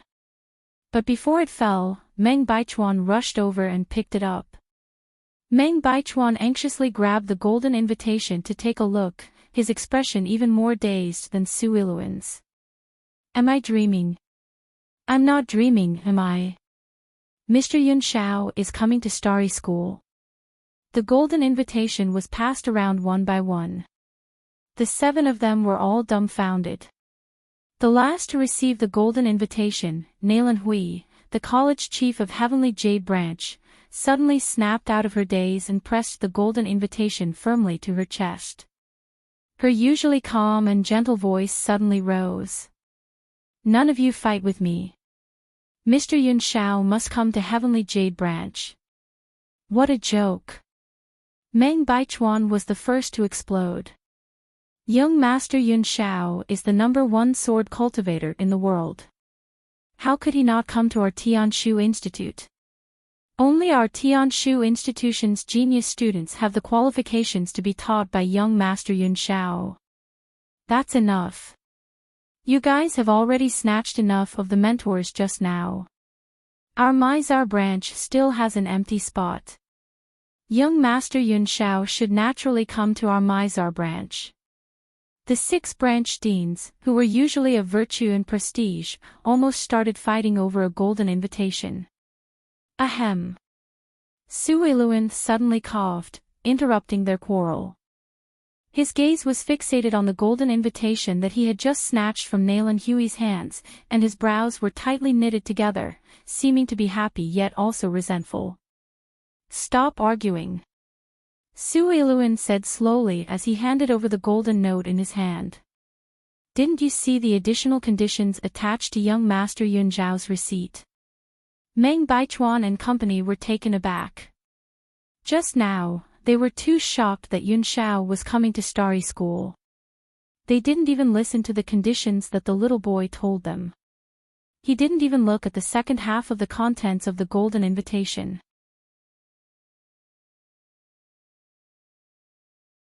Chapter 12-16. What kind of joke is this? How can this be? No, I will never agree. How can Mr. Yun Shao go there? Among the 6, Wei Tianming's eyes flickered and his face darkened. The Silver Feather Palace guesthouse where Di Mingju stayed was not far from Starry School. But after Mu Yan left the yard, she realized that it was not easy to return to Yaoguang branch. Because Starry School was too big. Between schools, they usually used flying magical equipment as a means of transportation. If she only relied on her 2 legs, she would need at least 5 days to return to Yaoguang branch even if she exhausted all her spiritual power. Mu Yan had no choice but to ask a random girl for directions. She was dressed as a man at the moment. Her face was like jade, red lips, white teeth, and unparalleled elegance. Asked by her, the girl blushed, her eyes full of shyness and excitement. This is where Starry School's outer yard students live. If you want to return to the inner yard, you can go to the northernmost side. You can take the flying boat there, but it will cost more crystals. As the girl spoke, she raised her head and looked at her bravely. Mister, do you need me to lead the way? No need, thank you. Mu Yan smiled and took out a talisman, giving it to her. This is your reward. After that, without waiting for the girl to react, Mu Yan had already leaped and flew more than 10 meters away. The girl stared blankly at her back, then at the talisman in her hand. Then, her eyes widened. On the talisman, there was a special Guqin mark. The girl liked to stroll around Tingguang ruins, so she recognized it at a glance.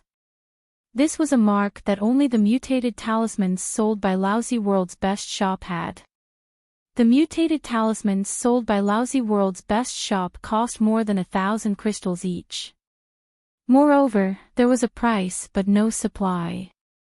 Normally, one could not even get one even if they queued up. But now, the mister only asked for directions, and he actually gave her a mutated talisman. The girl kept the talisman carefully, but could not help but look at the figure in front of her with blurred eyes. That young master was so handsome and had a peerless appearance. Just which immortal figure in the inner courtyard was he? Why had she never heard of such a person in Starry School? Mu Yan hurried all the way to the north, and soon saw the place where she could take the flying boat according to the little girl. However, before she could get close, she realized that there was a group of people pushing and shoving each other in the square in front of her. Listen up, Lu Ruoxuan. Little sister Ro will be under our protection in the future. Jiang Xinyu, I will make you pay for humiliating little sister Ro in the past. She did not expect to hear the disgusting name Lu Ruoxuan the moment she returned to Starry School.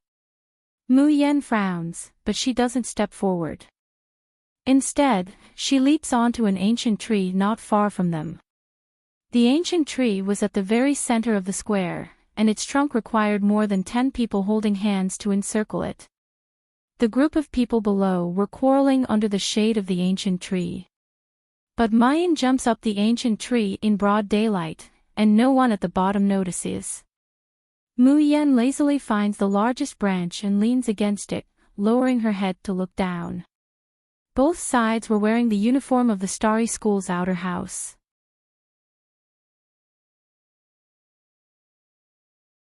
Chapter 12-17. Of the two groups below, the one on the left was a group of young male cultivators. They wore white clothing with the symbol of Alioth branch embroidered on their chests.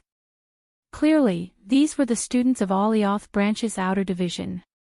The other group was female cultivators led by Jiang Xinyu. Most of them were female disciples of Mountain Breaking Sect.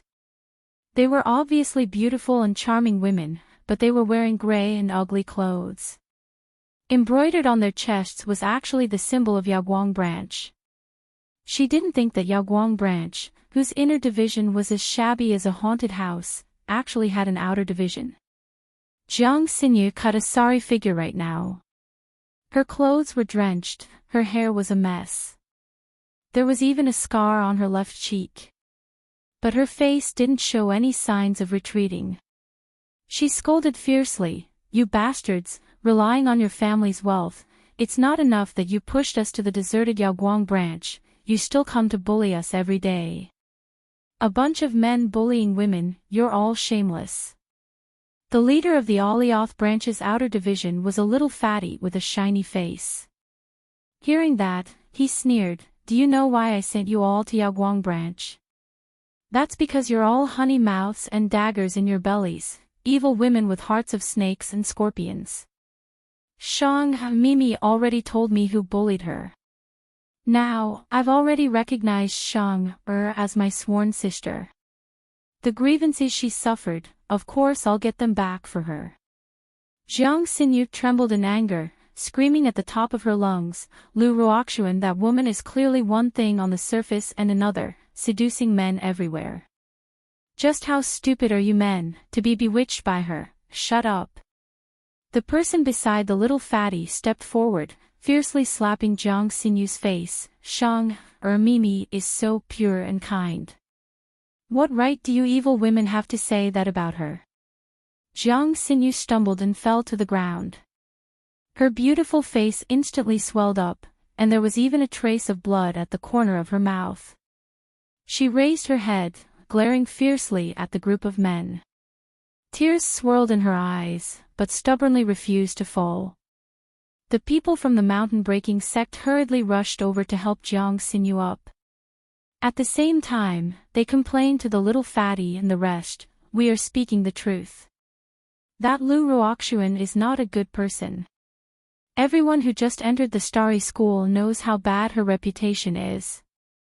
If you don't believe me, you can go and ask."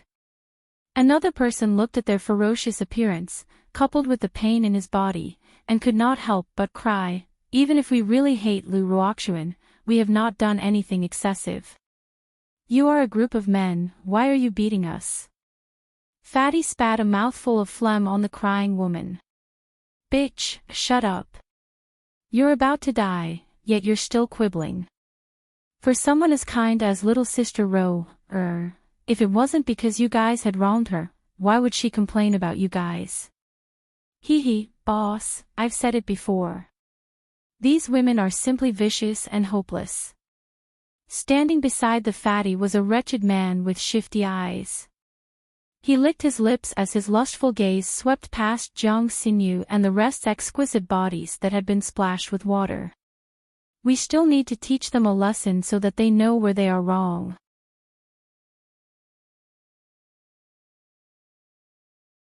Chapter 12-18. However, he did not agree immediately. Instead, he frowned and said, "This is the Starry School after all. If we go overboard, will we be punished by the dean?"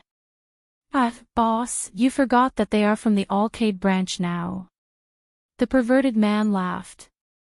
"The Alcade branch doesn't even have a teacher, let alone a dean. Even if they want to complain, there's no way out." Another man beside him also had a fiery gaze. Panting, he said, "Boss, I think Rat is right. Haven't they been slandering Sister Ro, for flirting with men?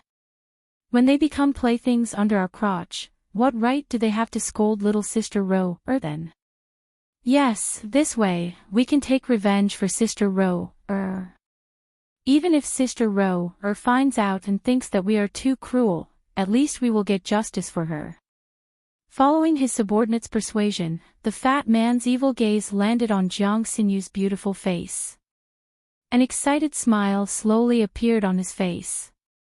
All right, we will do as you say. This bitch who bullied Sister Ro, the most will be taught a lesson by me personally. Boss, if you do it personally, you will definitely be able to teach this bitch a lesson. Then we will not hold back on the rest. This place is remote, so not many people come here. It's just nice that I haven't tried it before. A few men walked towards Jiang Xinyu's group with fiery eyes and perverted smiles. Jiang Xinyu and the others were all young girls. The oldest among them was not even 30 years old. In the cultivation continent, where even mortals could reach 200 years old, 30 years old was considered a naive young girl.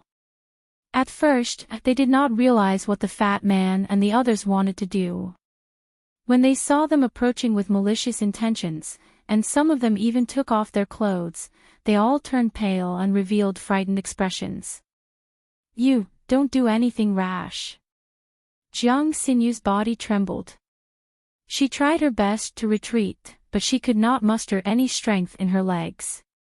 This is the Starry School, I am the daughter of the Mountain Breaking Clan's peak leader. You can't.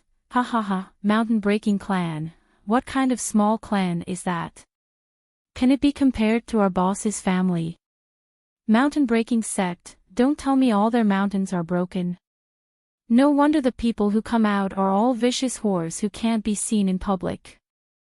I think you might as well take the initiative to serve us. If you serve us well, I might even bring you back and raise you as a cultivation vessel. The girls turned around in fear and wanted to escape, but they were grabbed by the hair and dragged back. Then, they started to tear off their clothes. Jiang Xinyu screamed and waved her hands desperately, but she was pressed to the ground by Fatty. He raised his hand and gave her a slap. Smelly whore, how dare you bully little sister Jean, This is your fate. Jiang Xinyu's face was filled with tears and despair. But more than that, it was hatred. However, just when she thought that she was going to be consigned to eternal damnation, a seven-colored ray of light suddenly flashed in the sky and struck the ground. Ah! Ah! Several wails came from the mouths of the male Xiao from the outer yard of Yuheng. Fatty, who was on top of Jiang Xinyu, was in an even worse state.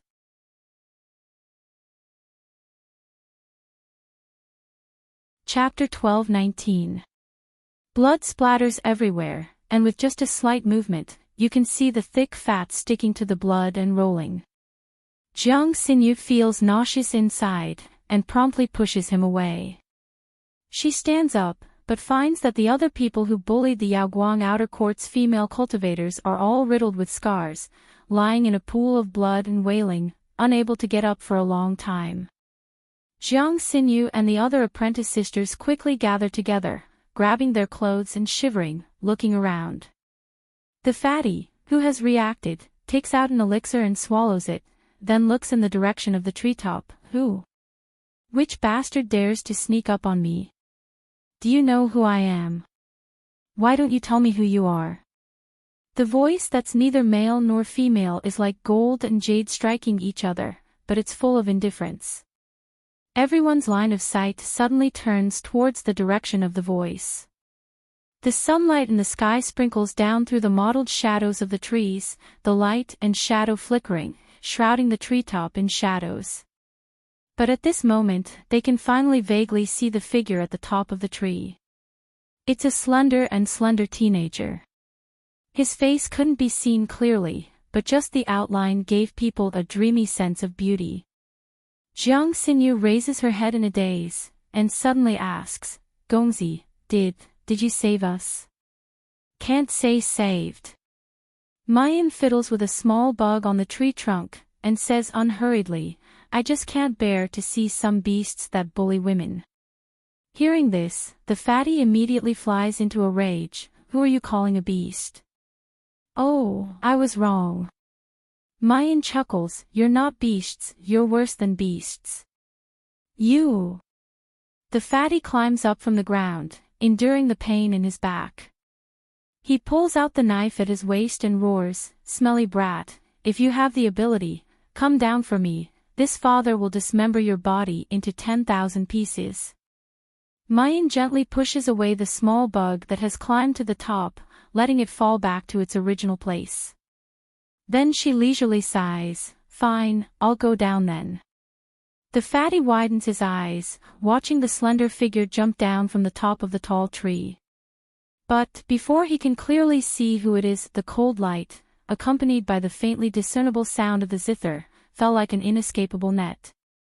When Fatty came back to his senses, he and his companion were already lying on the ground. Their clothes were torn to shreds, revealing their naked bodies. Jiang Xinyu and the others stared dumbfoundedly at the beautiful young man, who was walking back and forth while stepping on their white buttocks. "Ah!" Some of the shy people had already covered their faces, not daring to look again. Jiang Xinyu, on the other hand, was lost in thought as she stared at the youth's incomparably handsome face. Her eyes went from perplexed to dazed, then from dazed to infatuation. Mu Yan slowly steps onto Fatty's back and looks at his lackluster body in disgust. There was a big cross next to the idea of entering the painting. Then, he kicked the Fatty's head. "The people from the Alcade outer yard will be under my protection in the future. If you dare to touch them again."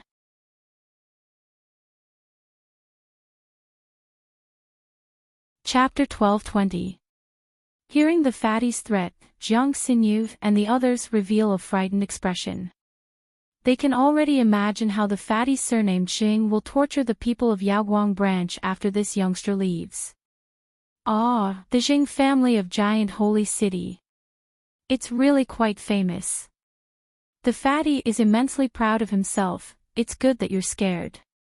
If you're scared, then immediately release this little lord, kneel down and kowtow to me to admit your mistake."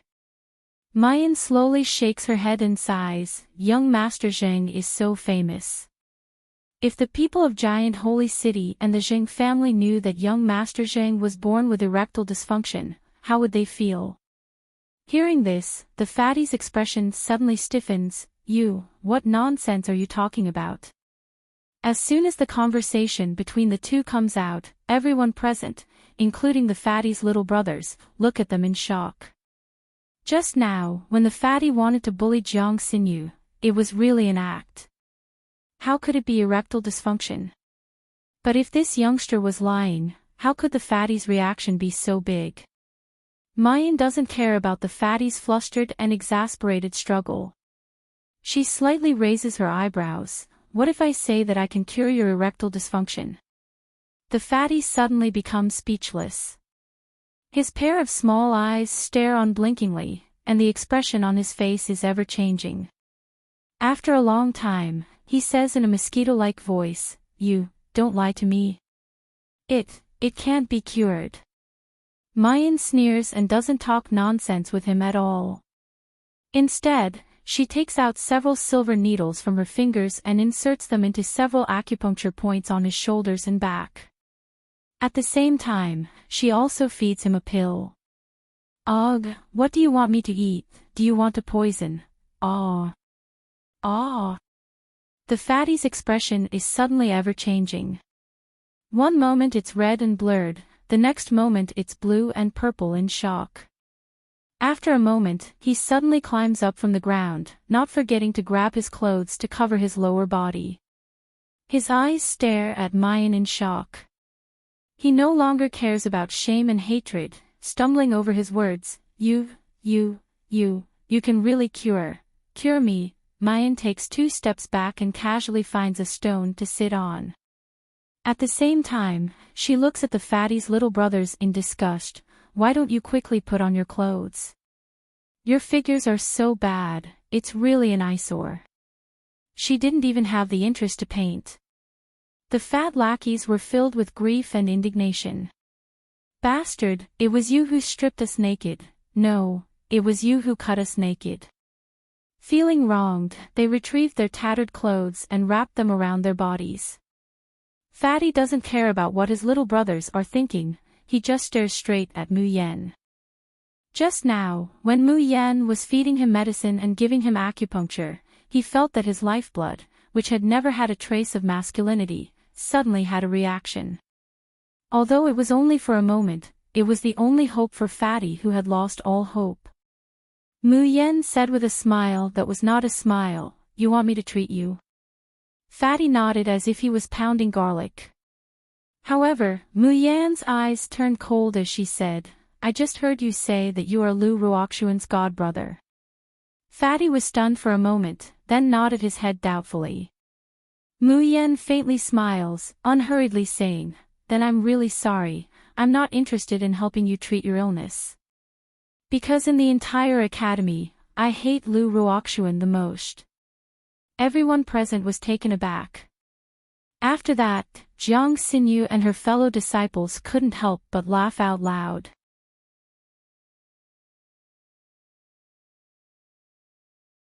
Chapter 12:21.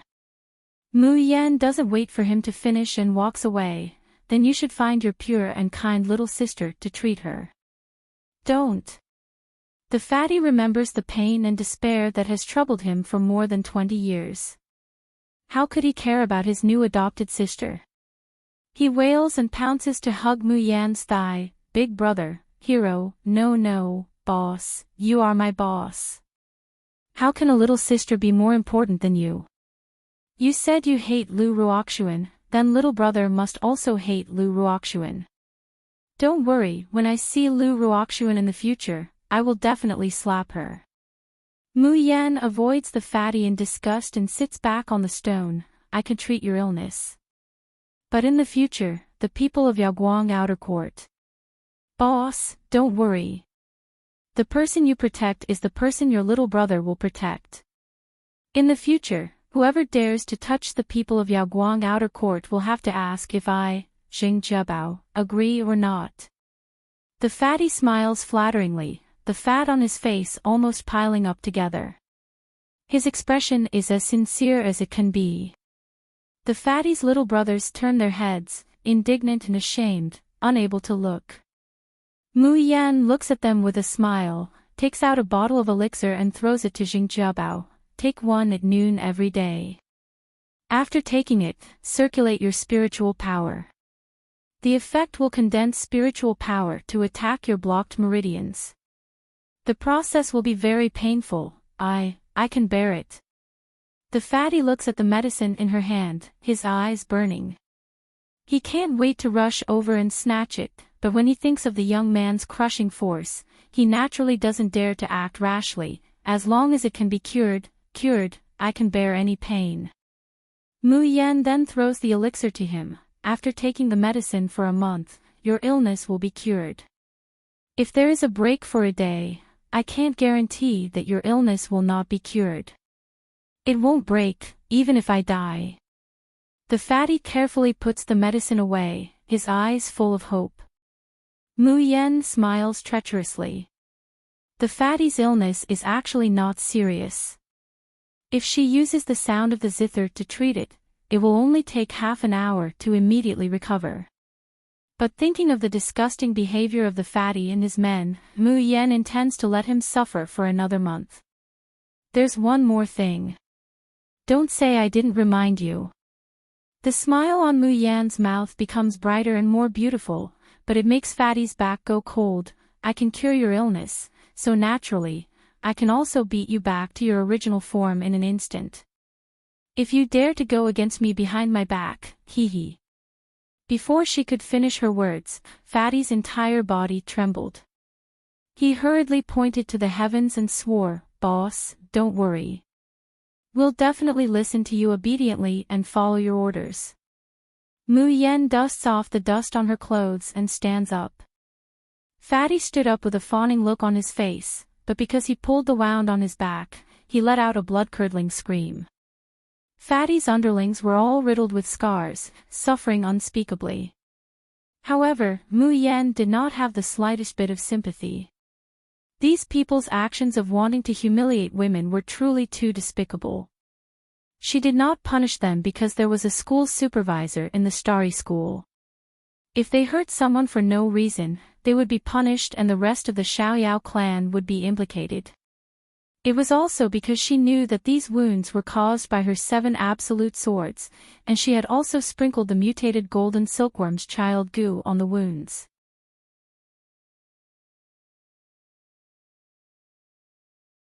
Chapter 12:22.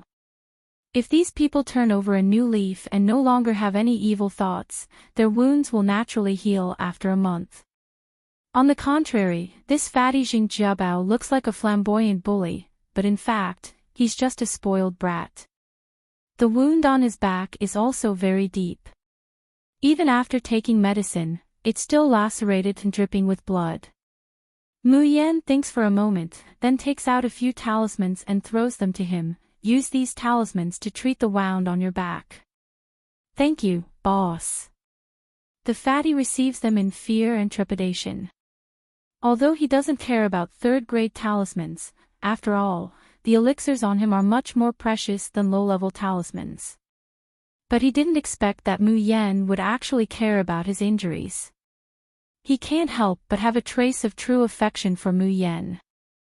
Boss, if you have any instructions, just say it. The fatty puts away the talisman. Although the talisman is useless, the boss's intention is still important. If this lowly one can do it, I will definitely do it for you. Mu Yan touches her chin. Can I rent a flying boat here? Yes, boss, please wait. This lowly one will go and get a flying boat for you. The fatty excitedly leaves, and at the same time, he also drives away his group of little brothers. When he comes back, he's the only one left. Because of the injury on his back, his complexion is somewhat pale, and his forehead is still oozing with sweat. But in front of Mu Yan, he doesn't complain at all. Boss, the flying boat has already been prepared for you, and I've already paid for it. Boss, you can go wherever you want to go. Mu Yan smiles and turns to leave. The fatty wants to say something but hesitates, not daring to speak. In the end, it's Jiang Xinyu who stops Mu Yan. Gongzi, please wait. Mu Yan's heart thumps, and she turns around. She thinks, could it be that Jiang Xinyu recognized me? It shouldn't be. When she was disguised as a man, in order to smoothly escape from that courtyard, she specially made some changes to her face. She even deliberately lowered her voice a little. Although the outline looks similar, people who see her would never think of her as Mu Yan. When she turns around, she sees Jiang Xinyu blushing, looking at her with shyness and timidity. Noticing that she was looking over, Jiang Xinyu's face turned even redder. Her eyes were like ripples of water, as though they contained boundless emotions. Young master, Xinyu will never forget your kindness of saving my life. Would young master please tell me your name so that Xinyu can repay you in the future? When Mu Yan sees Jiang Xinyu's familiar appearance, the corner of her mouth can't help but twitch. It seemed that this girl had met a man who looked passable and saved her, so she wanted to repay him with her body. For a while, Mayan feels remorseful for mocking little martial uncle. Now that the tables had turned, it was her turn. Mu Yan smiled awkwardly and said, "There's no need. I've said it before, I'm not trying to save you. I just can't stand such behavior." After saying that, she was about to run away. At this time, Jiang Xinyu's speed was surprisingly fast. She suddenly rushed over and grabbed her sleeve. Her originally bashful face was now wet with tears. "Gongzi, are you looking down on us people in the outer court? Young master, you are so powerful. You must be a genius of the Tianshu Institute, right? You are so aloof and remote. Lowly people like us are naturally not worthy of you, Gongzi." Listening to her mushy words, Mu Yan's whole body is about to explode. She really wants to shake the woman in front of her to wake up.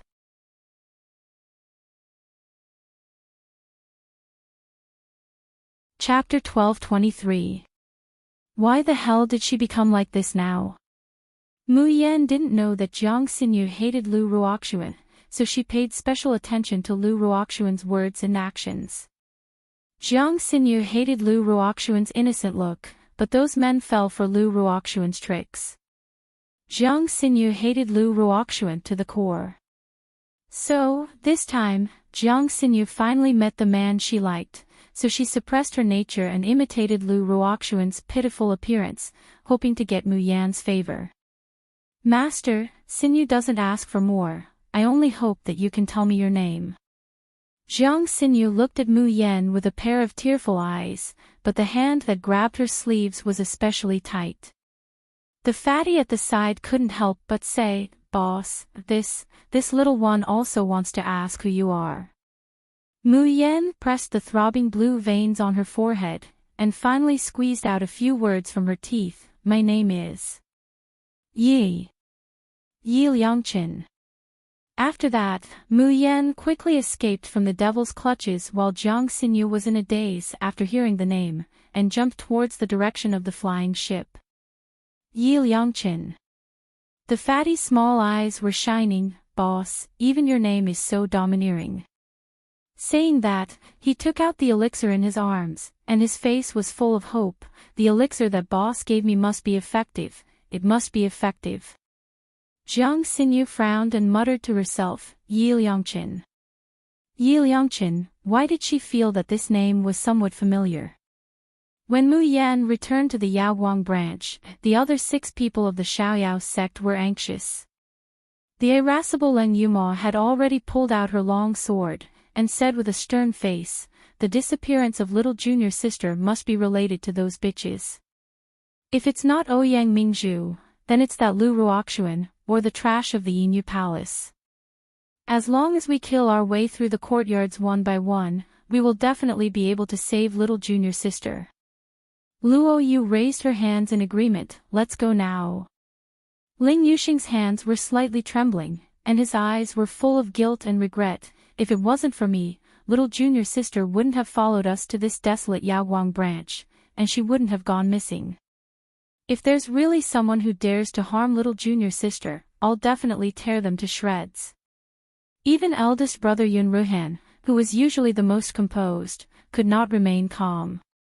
"No matter what, we have to go to the school of the Emperor's Star to demand an explanation. Junior sister went missing in the academy. They have to give us an explanation." The gentle smile on Chu Moli's face disappeared. "Heh, my Xiaoyao sect doesn't want to cause trouble, but it's not that we're afraid of trouble. Who dares to touch the people of the Xiaoyao sect?" "Sorry to interrupt you." The sound of knocking on the door and a clear and melodious voice suddenly interrupted their conversation. The 6 of them turned their heads in unison and saw a handsome young man with picturesque features standing at the door. I think I heard 6th senior sister's voice just now. Was it just my imagination?" Luo Yu scratched her head. Leng Yuma looked at the youth in front of her warily. "Who are you? Why are you here?" The others also revealed suspicious expressions, and they even began to circulate the spiritual energy within their bodies. Everyone thought of the same thing. Could this young man who suddenly appeared be the culprit behind their little junior sister's disappearance? Only Chu Moli was stunned for a moment. A trace of understanding slowly flashed across his eyes, and the corners of his mouth slowly hooked up into a faint smile.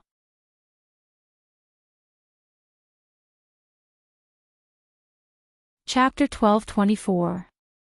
I'm Yi Liangqin. I'm here to join the Alcade branch. I wonder if the seniors here will welcome me. As soon as he said that, the 5 of them widened their eyes. Yi Liangqin. In this world, only people from the Xiaoyao school knew who Yi Liangqin was. The young man in front of them had a familiar face. Now that he said the name Yi Liangqin, his identity was obvious. Luo Yu cheered and pounced on him. Sixth senior sister, I thought I heard your voice just now. Junior sister, where have you been these few days? Ling Yuma also excitedly rushed over and hugged her. He only left a huge chinkuan bag outside the branch and left. We thought this arcade branch was really haunted. Yun Ruhan also sighed. Then, Xiaowu felt that he got you into trouble and even went to argue with Ouyang Qing. In the end, they parted on bad terms and there was no news of you at all. Ling Yuxing's expression was slightly unnatural. He bit his lips and said, Junior sister, are you hurt? Feeling the concern of her seniors, Mu Yan smiled and shook her head.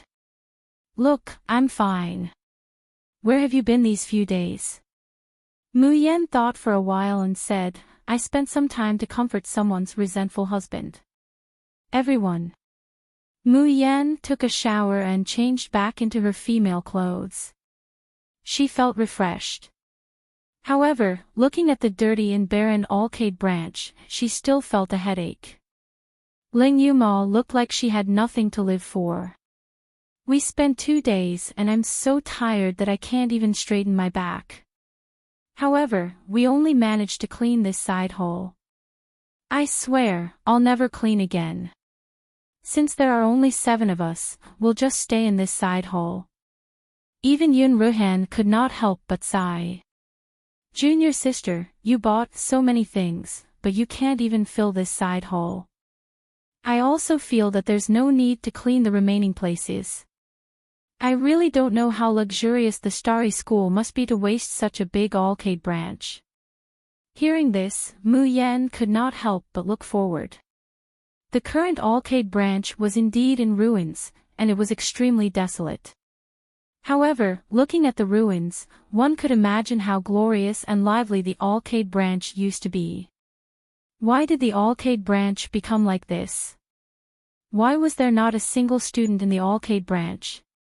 Luo Yu's face was bitter, and she said sorrowfully, No, big senior brother, little senior sister, I don't want to live in such a haunted house. If I only have to clean a side hall, I won't even dare to step out of the hall anymore. Sob sob sob, don't you feel that there was a crying sound from the main hall at night? Look at you. Ling Yuma slapped the back of Luo Yu's head. As a man, how can you be afraid of ghosts? You are even worse than a woman like me. Luo Yu cast a sidelong glance at her. Fourth apprentice sister, can you be considered a woman? Ling Yuma choked for a moment, then junior sister isn't afraid.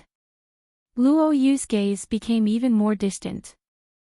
Sixth senior sister, he's so valiant that he can't even be considered human. Mu Yan was speechless. Why did she get shot even though she was lying down? Yun Ruhan frowned and said, Xiao Qi is right. It's not reasonable for the entire branch to be abandoned. There's a training field in the arcade branch and many suitable places to train.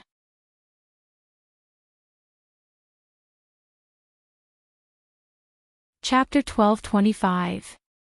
When I was in the main hall a few days ago, I felt a very strong spiritual power. There should be a very precious spiritual vein under the ground. It would be a pity to leave it empty. It would be a pity to leave it empty. But with just the 7 of them, if they wanted to clear out such a large branch, it was also a fantasy. Everyone sighed together. Just then, Mu Yan's expression suddenly changed. She stared at the gate of the Yaoguang branch. Someone is coming. But a moment later, a flying boat landed at the gate of the Yaoguang branch. A few young girls stuck their heads out of the door and looked around. These people were wearing beige dresses, with the symbol of the Fekta inner branch on their chests. Yun Ruhan stepped forward and said, What can I do for you? The girls looked at each other, and finally pushed a person out. Excuse me, is this the Yaoguang branch's inner branch? Yun Ruhan nodded, Yes, what can I do for you? Hearing Yun Ruhan's answer, the girl didn't answer immediately. Instead, she hurriedly rushed into the courtyard and looked inside. When they saw the scene inside the Yaoguang branch, the girls almost fainted with heartache. Ah, why is this place so shabby and dirty? Does the school want the young master to live in such a place? The young master is so noble and unparalleled. How can such a shabby place be worthy of him? Yes, if the young master leaves our school because of this shabby place and goes to Phong Tian Rolonting, no, no, no. I will never accept such a result. If the young master really leaves, I will shed blood at the gate of this shabby branch and cry to the ground. Yun Ruhan was confused and couldn't help asking, "Girls, what are you doing here?" Unfortunately, the girls didn't answer him at all. Instead, they looked at him and Mu Yen and the others who came up behind them with picky, jealous, disgusted, and eager eyes. You are the 7 practitioners who entered the Yaoguang branch alone. This group of people is really lucky to be able to become the young master's students. Boo-hoo, why didn't I think of applying for the Yaoguang branch? If I could transfer from the Fecta branch to the Alcade branch, I would be the first to sign up. AI, don't mention it. I've already gone to my uncle to think of a way, but the Academy's rules state that once a branch has been determined, it cannot be changed. This group of country bumpkins actually benefited from it. The 7 people of the Xiaoyao sect, who were called country bumpkins, were dumbfounded. Luo Yu took a step forward and said, "What are you talking about? Why did you come to the Alcade branch?" The little girl who had just called him a bumpkin put her hands on her waist and said angrily, "Do you think we want to come to the Alcade branch? We're just afraid that if we don't come and tidy things up, what if the young master feels uncomfortable and runs away?" Young master? What young master? Luo Yu was even more confused. Just as the little girl was about to answer, another flying boat descended from the sky. This time, the people who came were not from the Fecta branch, but from the Migres branch. Moreover, not only were there women, but there were also many male cultivators. People from the Fecta branch. The leading male cultivator glanced at the girls and asked, "What are you doing here?"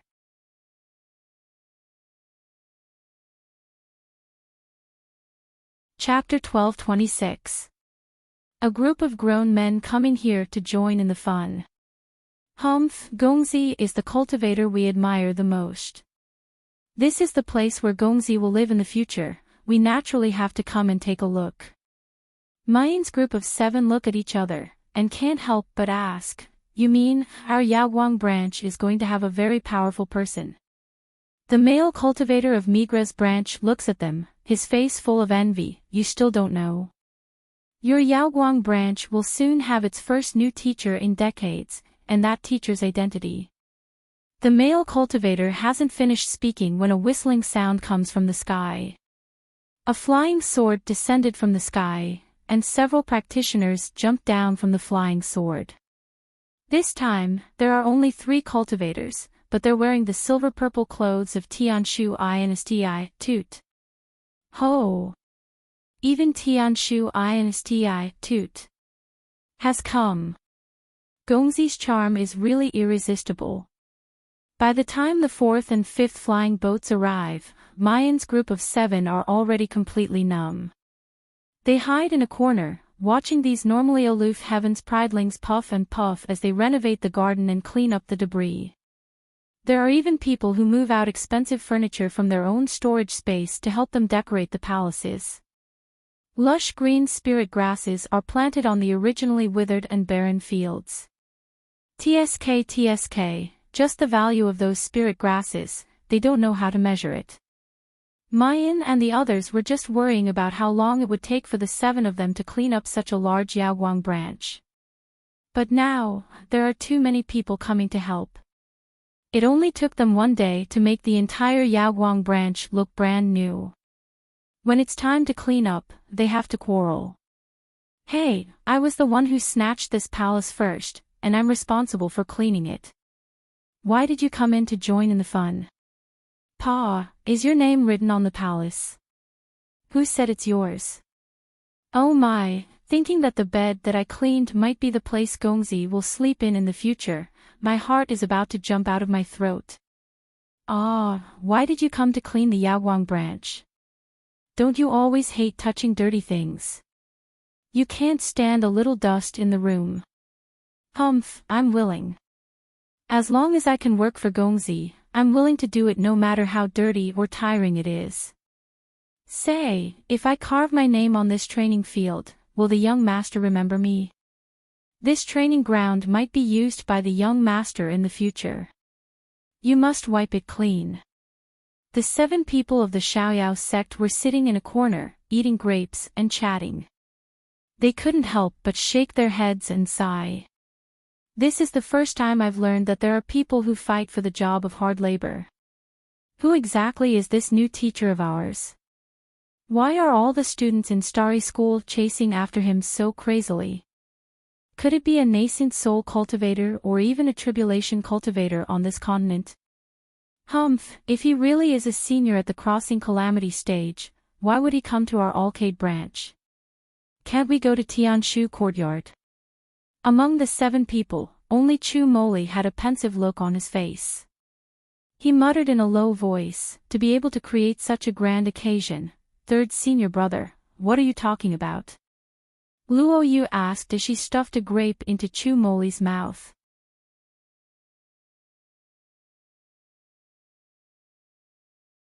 Chapter 12:27.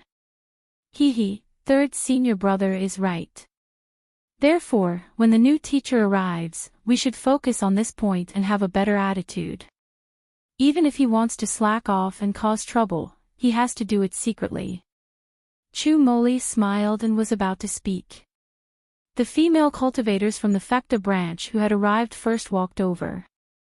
The leader was the young girl who asked the question at the beginning. She looked a little shy. When she arrived in front of Yun Ruhan, she handed over a Qianquan bag. Yun Ruhan took it, confused. When she opened it, she was shocked. Although this was the lowest grade Qianquan bag, it still had a lot of space. This Cosmos sack was filled to the brim with crystals and medicinal pills. Why are you giving this to us? Yun Ruhan asked in surprise. Then she realized, you want us to give this to the new instructor. What a joke. Before the young girl could answer, the bad-tempered senior sister beside her said loudly, the young master doesn't care about these vulgar things. These things are for you. For us. The young girl blushed and looked at Yun Ruhan eagerly. There are many messenger paper cranes in this Qianquan bag. Can we trouble you to inform us if the young master comes? Ah. Yun Ruhan held the Qianquan bag in her hand. What ah? In the future, if there is any news of the young master in the Alcade branch, for example, if he is practicing swordsmanship or going out, you can inform us with the messenger paper cranes. In the future, there will be many benefits for you. Yun Ruhan waved her hands in fright. How can we do that? How can we reveal the whereabouts of the new instructor? But before he could finish speaking, Luo Yu and Leng Yuma rushed over and snatched the Qianquan bag from his hand. Luo Yu smiled cutely. Don't worry, don't worry. In the future, if there is news of our new instructor, we will definitely inform you. Leng Yuma bumped into Yun Ruhan, who was about to speak, and quickly put the Qianquan bag into her pocket. TSK, the Xiaoyao sect was poor. Now that they finally had some income, it would be a waste not to take it. Wasn't it just the whereabouts of the new instructor? As long as there was money to be made, they wouldn't mind selling the new instructor's body, let alone his whereabouts. The people of the Fecta branch left with satisfaction. But their actions were seen by the people from the other branches. Following that, another group of people ran over and took out a bunch of treasures to bribe Mu Yan's group of 7. Sigh, I don't know what kind of good karma you guys did in your past lives to actually become the young master's students. I'm warning you, these crystals are not only for you to inform us, but also for you to serve the young master well. Everything that young master wants, you have to buy the best. If you don't have enough crystal stones, you can ask us anytime. If the young master leaves because of your negligence, humph, just wait for your deaths. Only when the sun was about to set in the west and the various branches were about to close their defensive formations did these people reluctantly leave. We're rich. We're rich. Ling Yuma counted the Chinkuan bag and was so happy that she couldn't close her mouth. Ha ha ha, I don't know who this teacher is, to be able to let us benefit so much. You're tuning into the LoveLore Library YouTube channel. We're so grateful for your support and don't forget to subscribe to join us on this incredible journey through captivating stories. Your generosity through donations truly makes a world of difference, as it's the primary source of revenue that allows me to expand and enhance this channel for you. Thank you from the bottom of my heart for being a part of this adventure.